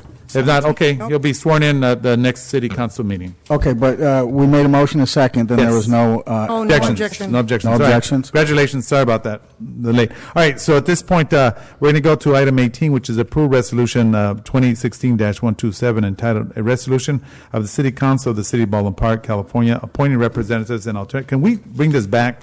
Mayor, let's go ahead and take it up. We pushed it off for 6 months. Please. Okay. Okay, Mayor, I make a motion that we move it to the September meeting. And I will would also object. jump. I object. All right. Tell you what, let's try and break the record. We'll be here till 11 o'clock last. And let's just It's get last it item. out of the way then. Yes, please. Motion and a second on the floor, Mayor. And an objection. Okay. Are there any objections? Any objections? Well, there was two objections. Okay, so at this point, we're going to do the roll call. Just get it over with. then. Councilmember Cruz Baca? Yes. Councilmember Susan Rubio? Yes. Mayor Pro Tem Monica Garcia? No. Ricardo Pacheco, Council? Well, no. Okay. Mayor No. Mendoza? Okay, so let's get rid of this. How many times have we brought this back? then? Exactly. 6 All right. months now. Let's try and get out of here before 11. Okay, Mayor, start with council committees. All right, hold on. Let's get over to 18. All right, so let me just go this one by one. So this one, the first one we're going to go is the Water Association members. So we have representative right now, Councilmember Susan Rubio, and I'm the alternate. What is this one for? The number? The Water Association. The Water Association. For the first. I'll leave it at, unless someone wants to change it, I'll leave it No, as is. I'll just make the motion to leave it. All right, I'll so- second yours. Okay, all right. It's any objections? See none, so move. We'll go to the sanitation district. Of course, I have to be the mayor's on there, and we have. Mayor, I don't yes. have time. I know that usually the mayor pro tem is the alternate. I don't have time for getting to these meetings during the day. So I'd like to nominate Councilmember Ricardo Pacheco. Oh, okay. I would like to make a substitute motion because I know that Cruz has been going consistently to those meetings, and I know because Oh, you no, said usually- before you have a hard time. I'm going. No, he goes. Yeah. You go. Yeah. Okay, so Yeah. this is a That's different. fine. Okay. And normally it would be the mayor pro tem if he's not yes. available. All right. So at this point, Councilmember Ricardo Pacheco has been motioned by Councilmember Monica Garcia, and I'll second. Any objections? No. Seeing none, so move. All right. We'll go down to the next one, which is the City of Los Angeles County Division 1. So this is the Metropolitan Water District. This is the courtyard. So at this point, we have Councilmember Cruz Baca and Councilmember Susan Rubio. If you guys, Mayor, Yes. you want it? I was going to say, I'll make a motion to leave it as is. Okay. Anyone? yeah, we're good. All right. So at this point, that's fine. All right. We'll leave it as is. Get a second on that? Oh, I'll second. Okay, then we need a vote. Okay, at this point, any objections? Seeing none, so move. All right, sorry about that. All right, at this point, we'll go over to the Civil Defense Area D. We have the chief, he has to be in there, and myself. So I'll go ahead and just do that. I'll make a motion. second that. Second. Any objections? Seeing none, so move. All right, next one we go over is to Civil Defense Area D, and we have Councilmember, Vice Mayor Monica Garcia, and also Chief Mayor, I'm not available for that. So if we can look at somebody else. How often do they meet? It looks like every third Thursday at 8:30. Anyone want to get on AM? there? No? I can't. Councilmember, every Okay, Thursday? if nobody else can, I'll take that. All right, then, Yeah. Councilmember Ricardo Pacheco, I'll go ahead and move motion. Is there a second? Second. Any objections? Seeing none, so move. This one, we'll go over to the Independent Cities Association. At this point, we have Representative Councilmember Ricardo Pacheco and also Councilmember Cruz Baca. Mayor, for the alternate, I'd like to recommend Monica Garcia. Alrighty? Is that a There's a motion? motion. I'll go Actually, ahead. Councilmember, would you be willing to flip that around so that I could be the representative and Okay, you would be alternate? Okay. That's fine. All right, so at this point, I'll go ahead and make a motion. So at this point, Councilmember Ricardo Pacheco will be the alternate, and Councilmember, Vice Mayor Monica will be the For- representative. We need a second. This So- is for the Independent Cities Yes, Association, right? that's Okay, correct. second. All right, Thank any you. objection? See none, so move. All right, so we go to the Independent Cities Association Lease Finance Authority, and currently we have Councilmember Ricardo Pacheco and Chief Mike Taylor. Mayor, I'd like to leave it the same. All right, at Okay, this I'll point, I'll make a second. motion, and second, any objections? See none, so move. All right, this point, we'll go over to item 8, which is the League of California Cities meeting members received no stipend. This one we have myself, and we have alternate Councilmember Susan Rubio. Mayor, I'd like to actually be the alternate for that, if that's okay with you all. All right. Okay, I'll I'll go second and that. make a motion. It's second. Any objections? See none, so move. All righty. So at this point, we'll go over to, we're almost home. We have the Southern California Association of Governments. So we have Councilmember Cruz Baca, and alternative, we have Councilmember Susan Rubio. Mayor, I would like to stay on that only because I'm on a new committee that they assigned me to. Okay, I'll go ahead and make a I would motion. like to I'll stay on second that. Any second? Any objections? See none, so move. The motion is for that to stay the same? Yes, to Yes. remain as is. That's correct. And then the If next it's one, Councilmember. the Foothill Transit Zone. So at this point, we have Councilmember Cruz Baca, and also the alternate is Councilmember Susan Rubio. I'll make a Again, motion to Mayor, leave as I is. would like to stay on the Foothill Transit only because here again I belong, and I'm also on the executive board now. Mayor, I'd like to nominate Ricardo Pacheco for that position. All right. Second. The meetings are Second, at and then- 7:30 in the morning. Okay. But it does require a lot of commitment. It's at 7:30 in the morning. Ricardo Pacheco? Yes, second. All right, so at this point, But she's on the board, you know, I think on that the that's going to executive take board. power away from our city because you're taking a board member from And Baldwin if you Park remember away. correctly, I brought in the 2 line of buses, and I do sit on that committee and make suggestions about what would help transportation throughout our city. Okay. I'm very active in that committee and their subcommittees as well. right. I feel that I have represented Baldwin Park very well. I agree. If you want to be an alternate, I don't know if Susan would like to. Yeah. Councilmember Rubio, Councilmember Pacheco, because it is. Yeah, I'll make a motion so he could be the alternate. 7:30 in the morning, and I do No, attend we every need a meeting. motion for, All right, so hold on. Right now, okay, there's a motion by Councilmember Me. Vice Mayor. Vice Mayor Monica Garcia for Ricardo to be the actual representative on the Foothill Transit. Is there a second? Okay, I'll go ahead and second. Is there an objection? Yes. An objection, Madam City Treasurer? Roll call, please. Mayor Pro Tem Monica Garcia, My motion, yes. Mayor Lozano, Yes. Councilmember Cruz Baca, No. Councilmember Susan Rubio. No. All right, the Councilmember- motion passes 3-2. Yeah, you have Councilmember Ricardo Pacheco as the new representative of the Foothill Well, Transit. I would like to The make alternate. a motion to make, Hold on. The alternate? yes, to make Cruz, because she's, like I said, that's going to take power away from our city because it's really hard to get on the board. Once you get on the board, then you have a lot more power to bring resources to the community, and she's already on the board.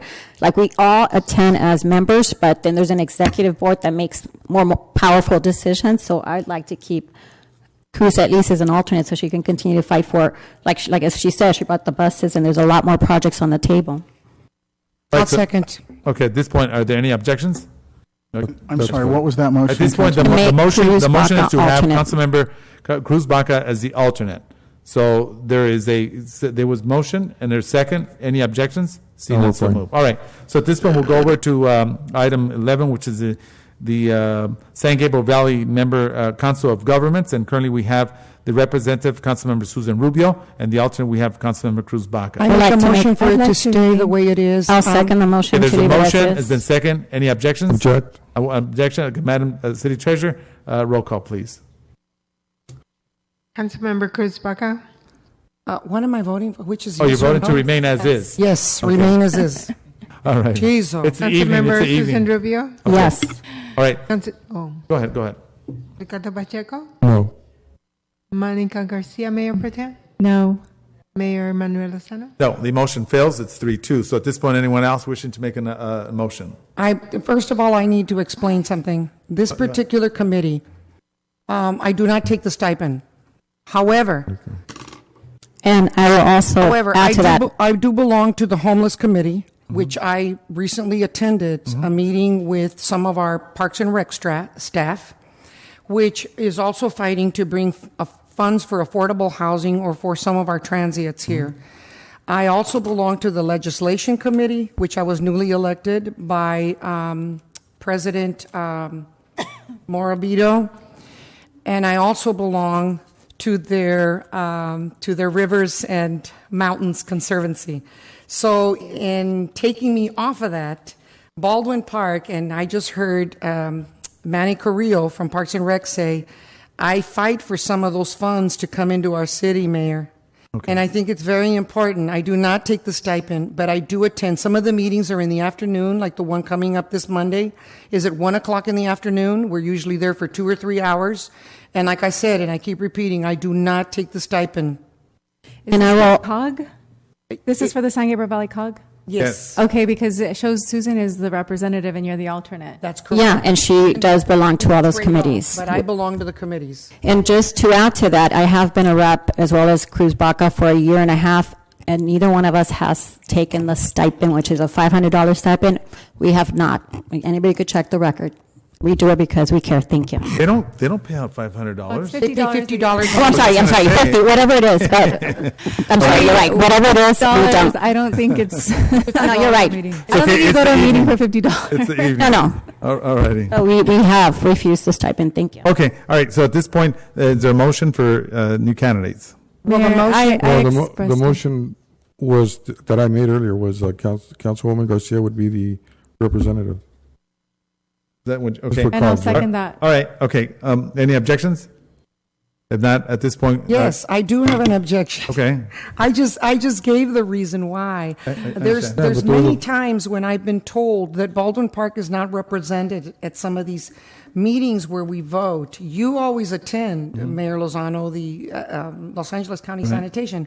But sometimes I've been told that some of these meetings where they're going to be voting, especially for something as important as getting funds into our city for whatever the committees are fighting for, or making decisions for transportation or whatever decisions the COG has to make, it's not just going to their conferences.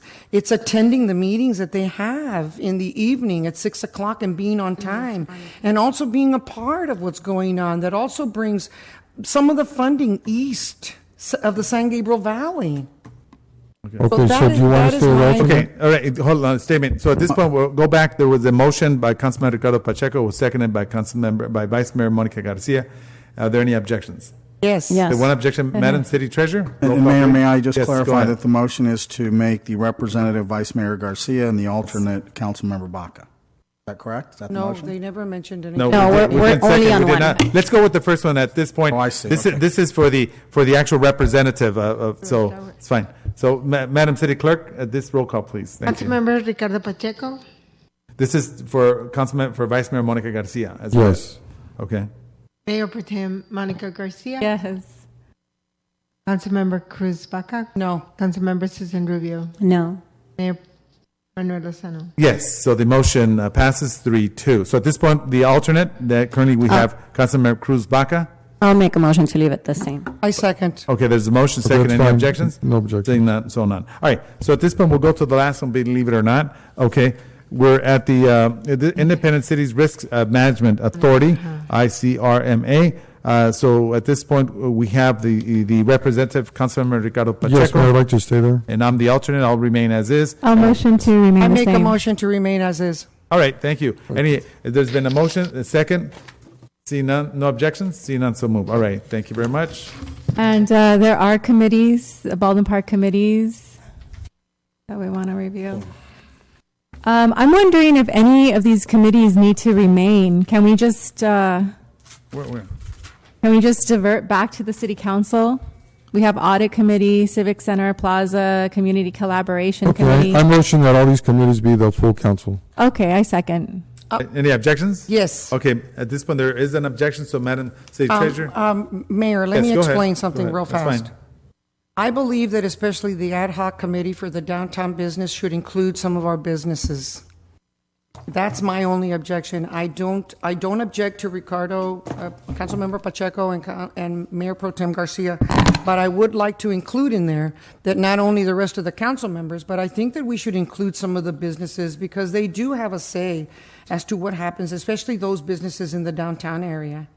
So I would like to include and make a decision and bring in 2 or 3 of the businesses to help with some of the decisions. I'm sorry, but I did make a motion to change all. But she just, to all for council. discussion, that's fine. Yeah, All can right. I also add to that discussion? Okay, go ahead. Well, and we have a couple of people that actually belong to the audit committee. We attended for like a whole year, and it becomes so difficult to make it part of the council meetings, because Margarita Vargas, you were part of our committee. I mean, we were there like 2-3 hours just on the audit committee issues, we can. If we have it here in a council meeting, it becomes this, where we're being rushed and, time constraints become an issue. It is an important issue, and I like that. Like Margarita, we had a business owner there, we had a community member. It was open to a group of people, so collectively we do this with input from the community and businesses. So I would like to keep some of them separate, because I just don't see us discussing here 3 hours, budgets along with a regular council meeting. So I also need to object to that, because it's not going to happen. It won't be efficient. Okay, all right. Yeah. So at this point, yes, Vice Mayor Monica Garcia. I would just say we can just go back to how we would do it before, just have a study session upstairs and dedicate a few hours. I mean, we've done that in the past, so, sticking with the motion. All right, that's fine. All right. So the motion at this point was called by Councilmember Ricardo Pacheco. It was seconded by Councilmember Monica Garcia. And there was any objections? Yes. Okay, objections. So at this point, Madam City Councilmember Treasurer. Ricardo Pacheco? Yes. Mayor Pro Tem Monica Garcia? Yes. Councilmember Cruz Baca? No. Councilmember Susan Rubio? Mayor Yes, okay, so the motion passes. The vote is 3-2. All right, so at this point, we're going to go ahead and go into the council, let me see. All right, council communication. Do you want to move this over to the following meeting? No, I'd like to discuss it right now, if I may. Thank you. All righty. So you want to read the first item? All right, so the first one is Councilmember Rubio is requesting consideration to renegotiate consultant contracts and suspend all payments until the duplication of services is stopped and they provide specific explanation of all services rendered. Thank you, Mayor. Well, everyone heard the discussion earlier about the consultants and the duplicate services. I hope that it became a little clear, at least to people out in the audience listening and to our residents at home, that there is reason to believe that we are paying for duplicate services, and I don't think that that's the way we should be spending taxpayer dollars. So that was just one issue. I have to remind the full council of what I discussed last time, because I did speak for about, I would say, a few minutes about duplicate services. Last week I discussed how I found out that some of the invoices, in my opinion, were not accurate. Like I shared earlier, I did sort of a sample, and some of them just turned out to be not accurate. One in particular that bothers me right now is the vector control, because last week, I'm sorry, I keep saying last week, but last council meeting, I discussed how we paid $16,000 for the vector control. And I think I made a good point and made it clear that our staff handled it, from Christy doing the tally of the cards, from Manny Carrillo putting together the meeting, to our staff being there to answer questions. And at the end of the day, no one could tell me why we spent $16,000 on a consultant, an outside agency. But it turns out that I was wrong. It wasn't $16,000. It is $28,000. And so just to share with you, it is my understanding, and Shannon, correct me if I'm wrong, did we just not pass the vector control? I believe it was unanimously last council meeting, which was July 20th? I said no. Oh, I think we objected, but it was brought up last. It was approved. Okay, but it was last council meeting. Can you clarify the date for me? Yes, I recall it was last council meeting. What was the date on that? July 20. That was officially passed? Yes. July 20. Okay, July 20th. So I want everyone to just understand my concern. I have here a payment to a consultant for the vector control. February, $1,437. March, $5,748. April, $9,030. May, $8,788. My question is, how are we paying for something that we never passed? I'm really concerned and I need answers. Can anybody answer that question for me? Yeah, I think staff should be directed to look into these invoices and find the answer, find out what's going on. But I think if staff can answer that, I would gladly take it. But I think ultimately, one of the biggest issues that I think that we're facing right now is, if many of you would recall, Councilmember Cruz Baca and I, many months back, I think it might have been a year, we used to have a cap, as every single city, it's very similar in every single city. There's a $10,000 cap on every department head. That means that they're able to make decisions if they need to spend $10,000. If it's past $10,000, then they need to go to our CEO, and it was $25,000. The council majority passed a motion to make it $120,000 that people could spend without coming to the council.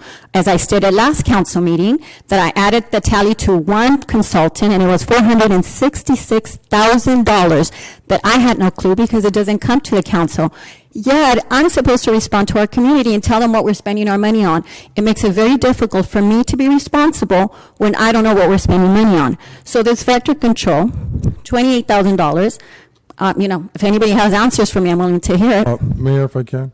Yeah, Councilman Ricardo Pacheco. You're misrepresenting the $120,000. They cannot just spend it on whatever they want. There are specific construction projects that was for, and owing to that, so you're misrepresenting all that information. I'm just saying that, and as I said before, staff could look into these invoices, but talk to the consultants and with staff, and I'm sure there's an answer in there because our staff is approving these receipts. So I'm sure that there's an understanding somewhere of what that's entailed. If these ones you're talking about, let staff go back to the consultants and explain what these invoices were for. Mayor, if I can add I'm to sorry, this discussion. If you're presenting your opinion, let me present my opinion. When you had a cap on these expenses, you were meeting with a number of individuals and fundraising for your sister for the assembly. And that gave Sorry, you Mayor, a can you lot stop of this leverage. political talk? This is not about any politics. Let her just You finish. Let her shared finish. your opinion. This is not about politics. Hold on.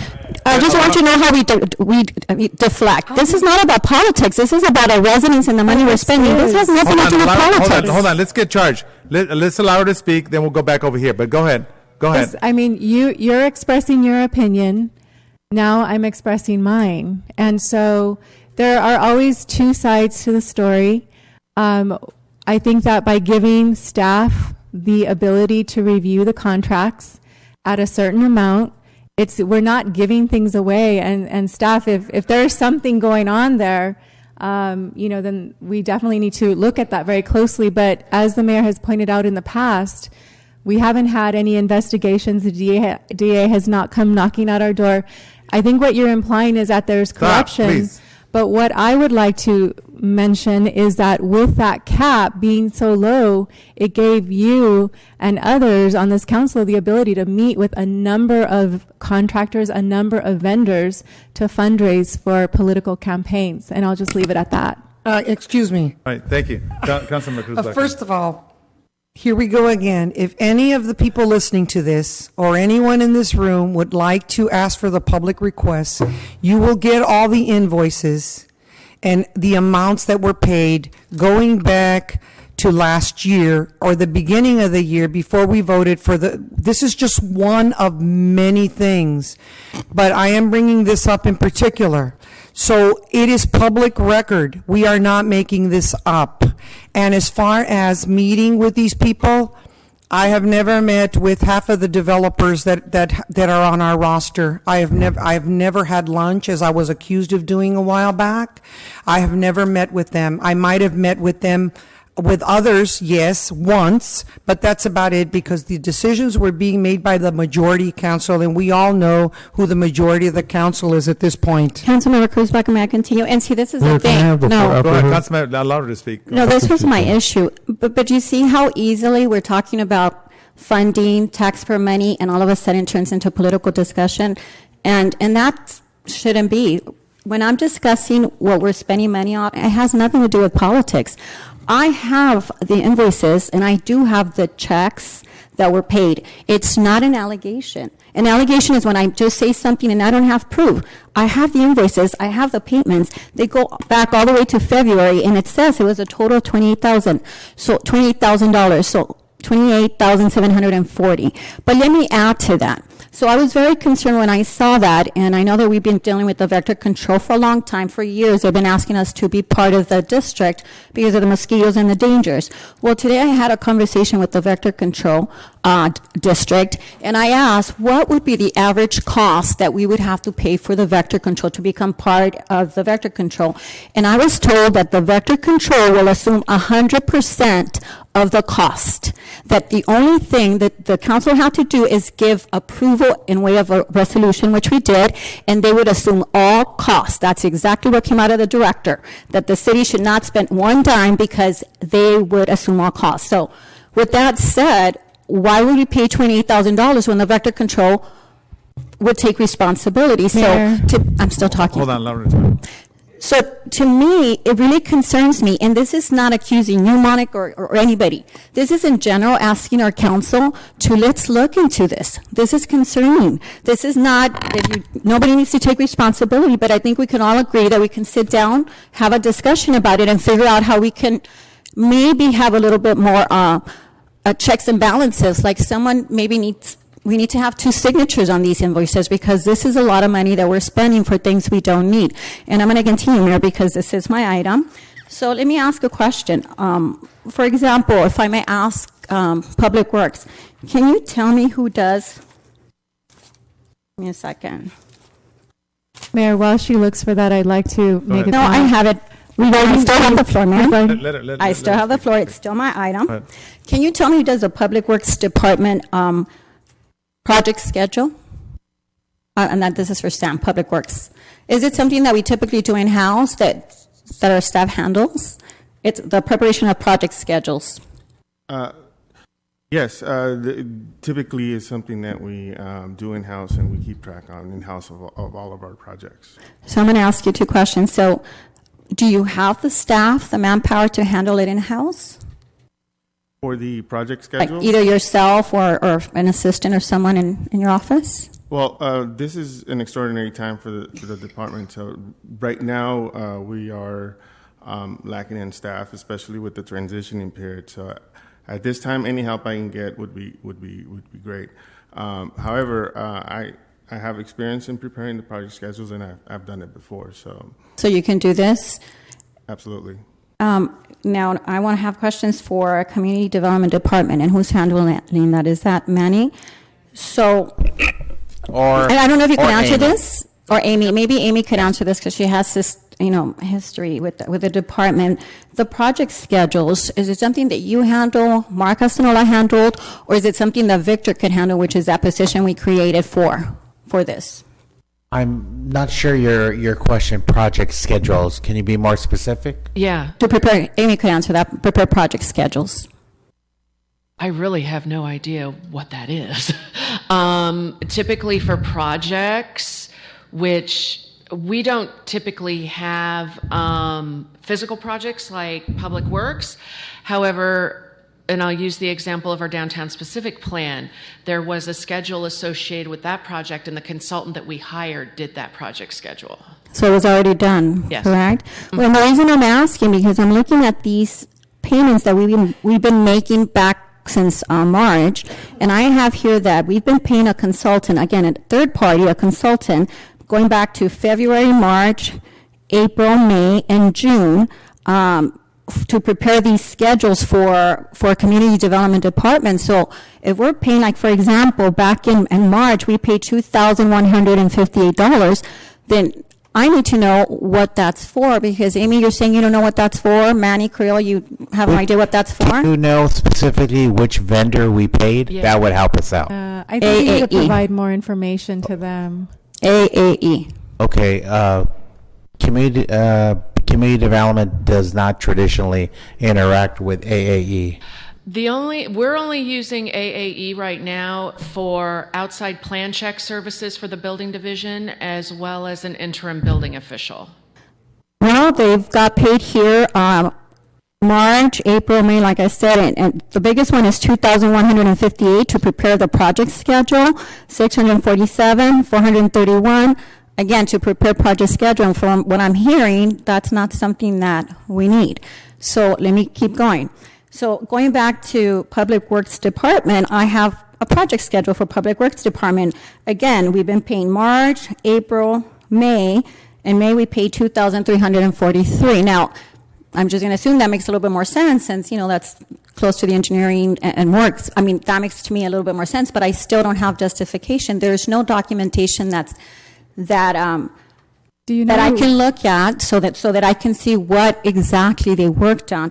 Sam, can you give me signed off I'm on sorry, it? you're still Do you know who interrupting signed me. off? Hold on. You're still interrupting me. Go ahead. There is no question. Finish up, then this will get. I'm trying to help this along, is all. No, hold on. Go ahead. Well, you may want to leave, but this is money for our community, and I'm going to take as long as I need to take. I'm trying to help you along. Don't help me, Miss Monica. I have a master's degree. I don't need your help. Thank you very much. Okay. This is what I find very rude. Mayor, when anybody interrupts anybody, you're quick to stop them. Right now I have the floor, and I believe I earned it. Well, so I think you're blindsiding wait, people. wait, I think you're blindsiding Hold on, let's people, wait and you up. need to provide more information. Let's hold on, Monica. And this is really becoming the Susan Rubio show. Okay, no. No, it's not. No, hold on. Do you see the insults in your loud, Mayor? Don't do that. No, it's not. And yeah, you criticize Mr. Tuttle for saying things about Monica Garcia, but you don't give us the same courtesy. I agendized it. It's on the agenda, and I think I have the right to speak. Can you get to the end of your point Continue so I on. can respond? But you see, it's always the end of a point. There is no point to be made. It's about sitting down and looking at all these invoices. Something is not right. He's talking Okay, over me Ricardo, now. allow her, please, to finish. Allow her. She's talking to me. I know. Go ahead. Go ahead. Because he keeps talking over me, Mayor, and I think I know. that's rude. But see, this is the thing. Every time I try to question something, I'm told either I'm too long, we're blindsiding people, but then when do we ask the questions? They're the staff. I mean, they're supposed to answer the questions, and I don't think they're being blindsided. I'm just simply asking. Now, if they don't know, it doesn't mean it's their fault. It just means there's something wrong with the system, and we need to figure it out. Let me just remind everyone, we used to have a community development director, which is Mark Castanola, that used to be that gatekeeper. He would make sure that projects were done. He would check the invoice. He would make sure that the work needed to be done. And he would also say whether or not we needed the project. So he was able to reject projects. And we also did that with Public Works. We had Dan Raw, who again was a gatekeeper. And Sam, and I know that you're doing a great job right now, but it's really hard because you just kind of came in, right? So I can't blame him for not having that knowledge. But the reality is that we had Public Works and Community Development Department, and we had two department heads. And that's my point, that I think it's time to put it and advertise it and hire these two individuals that are extremely important to this organization. We cannot keep having these invoices for things that I don't have any proof of. At least I would like to know what is being done. So, Mayor, I mean, I could go on, and yes, I do have another 2 hours, but I'll put it on another meeting. I just think that this is not about making a point. This is not about putting anybody on, as you put it, blindsiding them. This is about trying to figure out how we're using our money, and I think it's a legitimate question, Mayor. And so I would like to propose that we have a study session so we don't stay this late. And let's look at all these invoices. Let's look at all this and ask for documentation back up to this work. In particular, the vector control. I'm sorry, but I think we need to ask for $28,000 back. When the vector control director told me that they would assume all costs, then that to me makes me really sad, because that's $28,000 that this city works really hard to earn. Thank you, Mayor. Mayor, Thank you. Mayor, This point, Vice please. Mayor Monica Thank Garcia. you. Regarding the vector control district, what I was trying to say earlier is that as a city council, we decided that we wanted to take this out to the vote for our residents. We did know that we had the ability just to sign, but we said, let's make this a democratic process. And when you do that, it requires more resources. We all agreed unanimously that we were going to go in that direction. So I don't think that came out of nowhere. I agree, if you want to sit down, we can review the invoices. That's probably a better use of time. And what we can do is we can provide this information to staff and to Shannon in advance so that we can all review it and just be very knowledgeable about what it is we're looking at exactly. Thank you. Mayor. Well, I would add to that. Let me just Councilman Ricardo respond. Pacheco, go ahead. Let's go to turn now. Come over to you. You brought up different. Sorry, you brought up different directors. Look, in economic development, you know how fast things are moving now. LA Fitness, that waited literally like 10 years, is being done right now. You had about 5 or 6 or more grand openings. So there's a lot going on in economic development. We're talking today to the county to do new projects throughout the city of Baldwin Park. Okay, a lot of this are brought about by a lot of the consultants that we're working with. So I think that when we start to look at the progress that we're making right now, there's a lot of things going on. Now, you want to look at these invoices? Let me just say, I hate to go here, Susan, but when I looked at your sister's state assembly Blanca Okay, do you Rubios, see Blanca what's Rubios. happening here? I hope everyone knows what's Don't cut me happening. off, Susan. Now you're cutting off. Okay, when I look, there's Sidmo Salvi and your sisters, there's Blanca, there's these two consultants. Okay, they start to add up. Now, how does she know them? Well, they know them through you guys fundraising for them. And maybe they didn't give enough money to your campaign, so now you're here, making up these allegations. So, I think that's wrong on your part, that you're just bringing things up for political reasons. And I think, but nonetheless, I'll take a look at it. I'll take a look at all those invoices, all these things you said, and let's hold these consultants to accountability. Let's have them talk about why they're charging this kind of money. They've talked about a project schedule. Okay, that means that somebody produced a document. So why don't you get me, Public Works Director, what did they produce? You don't have to tell me now, but at the next meeting or email us the product they produced. Did they produce drawings? Are they designs, specifications? What product do they end? If they spend a lot of money on a design, can we see the design work that they did? What about the specifications that somebody had to look at? Let's take a look at those things. I want to see the products that they do. Now, we entrust all of you to look at those projects because, there's hundreds of projects. I'm not going to sit there and evaluate each drawing or each specification that's out there, everything that they produce in documentation. But if that's the route we're going, then we should all sit down and let staff overwhelm us with thousands of documents and produce each one, and we'll evaluate it and then see how much they charge us for that. That's where you're headed, and if that's the way it takes to get things done here, then we look at it. But we have a lot of staff here that's capable of reviewing these documents, and I can guarantee you look through these documents, these receipts, and you're going to find justification, and where there isn't, we'll take a look at what that is. But anyways, that's my comment. Thank you. Hold on, Councilman Cruz Baca was next. Go ahead. I would just like to say something, that there have been instances where there have been items that have been brought to our attention where certain council members have tried to push them through. The one that comes to mind is the filters, the famous filters, oil filters that Councilmember Pacheco tried to push down our throats at $30,000 or $40,000. When, after doing the research, we find out that there is no such filter that can save you from getting an oil change every 3,000 to 5,000 miles. There's no such thing. Otherwise, as I was told, the high-end BMWs that are $125,000 a car would have them. So those are some of the items that have been pushed down our throats, and I do feel that there has been some deception. And yes, we do need to look at this very carefully, because there is work that's overlapping, and that's causing our residents and our taxpayers a lot of money. And it has nothing to do with politics at all. Nothing at all. It has to do with doing the right thing. I would add to that. I was going to add to that you, Councilwoman Baca, brought in that consultant that supposedly saved us $100,000 and really didn't save anything. And I want to bring that issue up. You drove that through. You brought it up. And he was connected to the next door. I will agree with you. You know what? I'm not going to waste my him. time arguing with you guys. This is beyond. I will agree with Councilmember Ricardo Pacheco. From this council meeting, you guys could continue to discuss. Okay, let him all go. But anyhow, I'm still have the floor, Mayor. So I would agree with Ricardo Pacheco. Cruz Baca did bring that consultant. The difference is this. Most of the 10 consultants we have right now. Excuse me. For the record, I would like to note that Councilmember Pacheco is walking out, and so is Mayor Pro Tem Monica Garcia in the middle again for the second council meeting, in the middle of Councilmember Rubio speaking. For the record. All right. Okay, let's go ahead. No. Let me finish, Mayor. So, I will agree with Councilmember Ricardo Pacheco that Cruz Baca did bring that consultant, but there's a difference. The 4 or 5 consultants we have now, we're paying $10,000 a month. Some of them up to, we did the math, $65,000 a month. It adds up. Now, what Councilmember Baca brought was someone who came in and said that they would save us money. However, they would not get paid 1 penny unless there was a saving to the city. So it's very different. They don't save us money, they don't get paid. And so it's very different than paying someone on a monthly retainer. We don't have a monthly retainer. And again, if he was able to save $100,000 to the city, then he would get a percentage. So that was the motivation. They would work for their pay.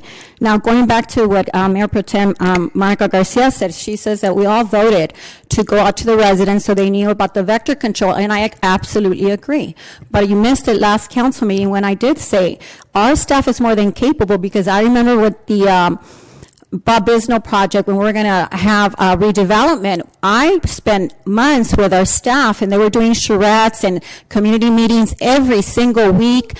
And Manicure, correct me if I'm wrong, but you and I and the entire council, we were all over the city with charrettes and community meetings, and we never had to hire anybody. You know, our staff did a fantastic job. We would put the meetings together, and then we would collect the data. In this particular incident where we paid those $28,000, I asked last council meeting, it was, I think, Christy who took all the postcards, correct me if I'm wrong, and she's the one that tallied them.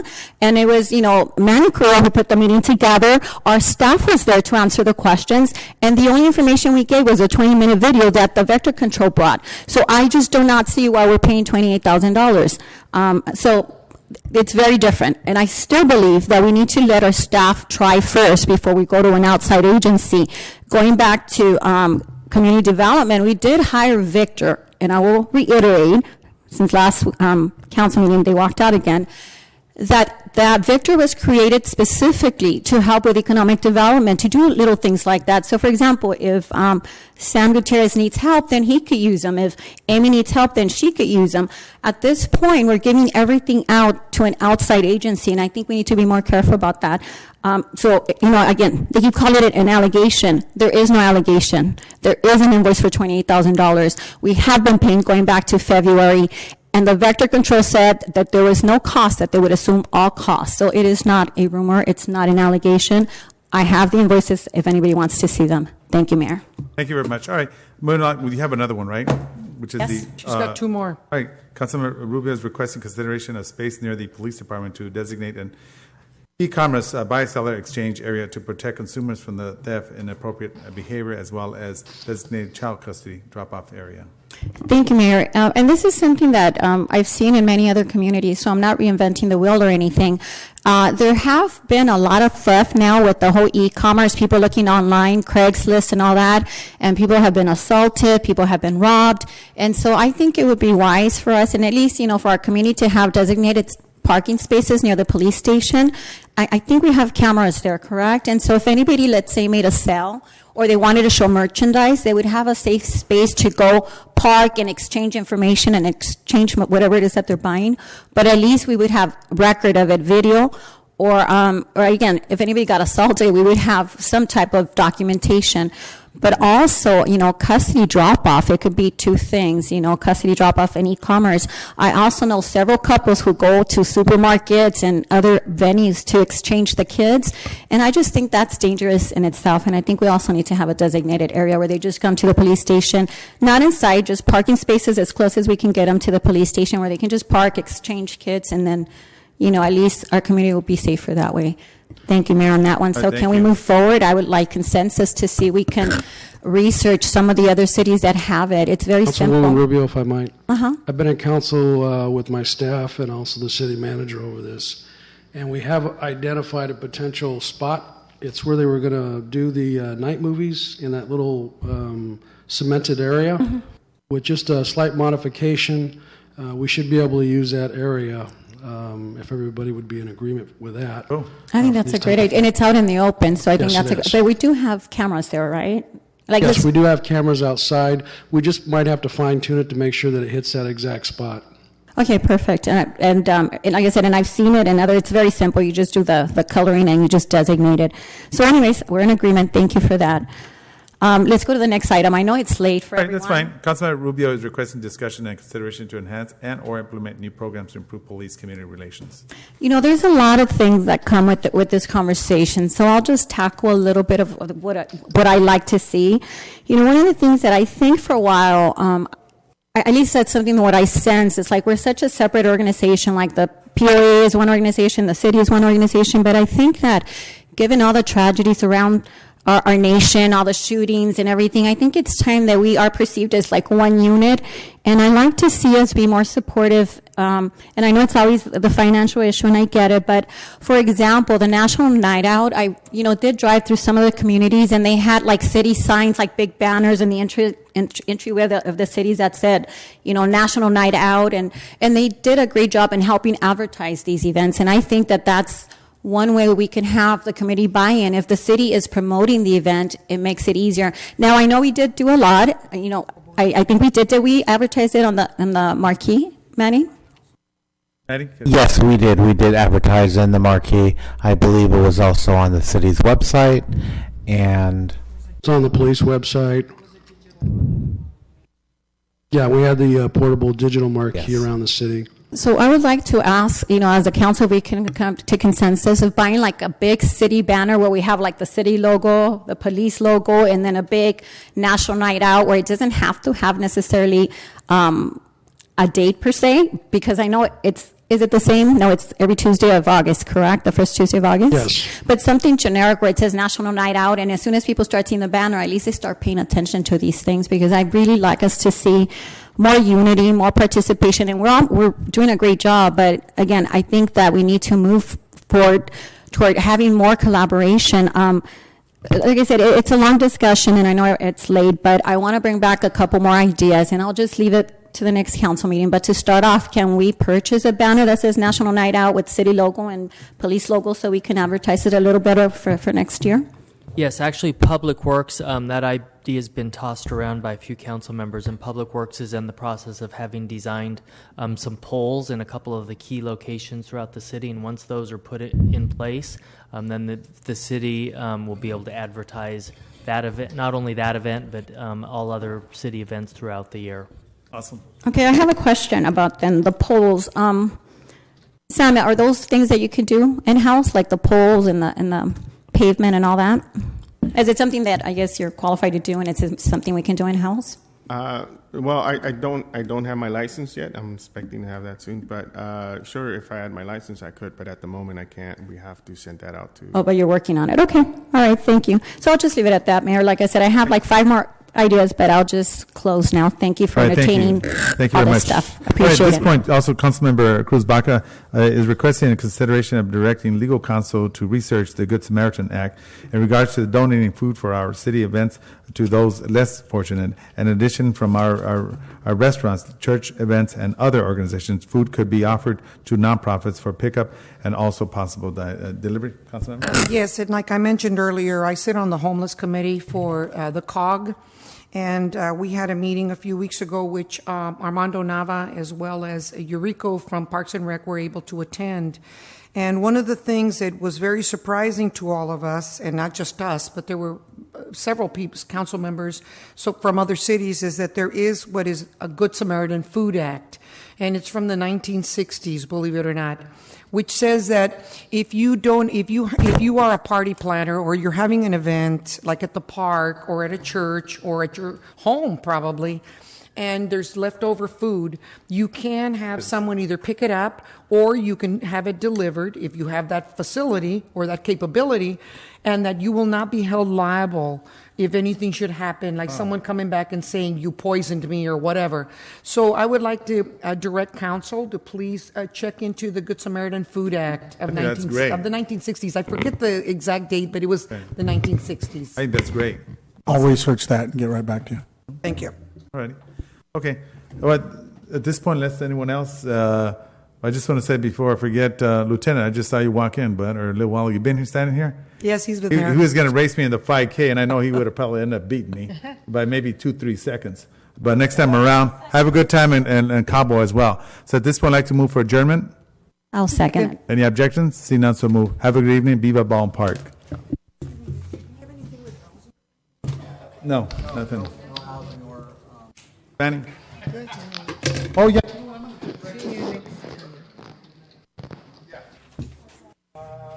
See you next time. Good night.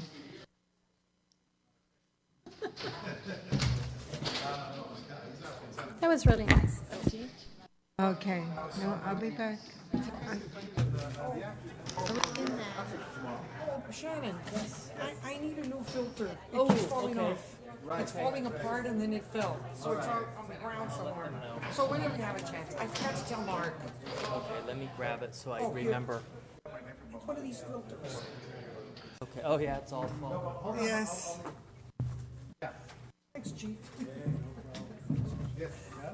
No, you know what? Come over to my house. Yes, sir. Okay, guys.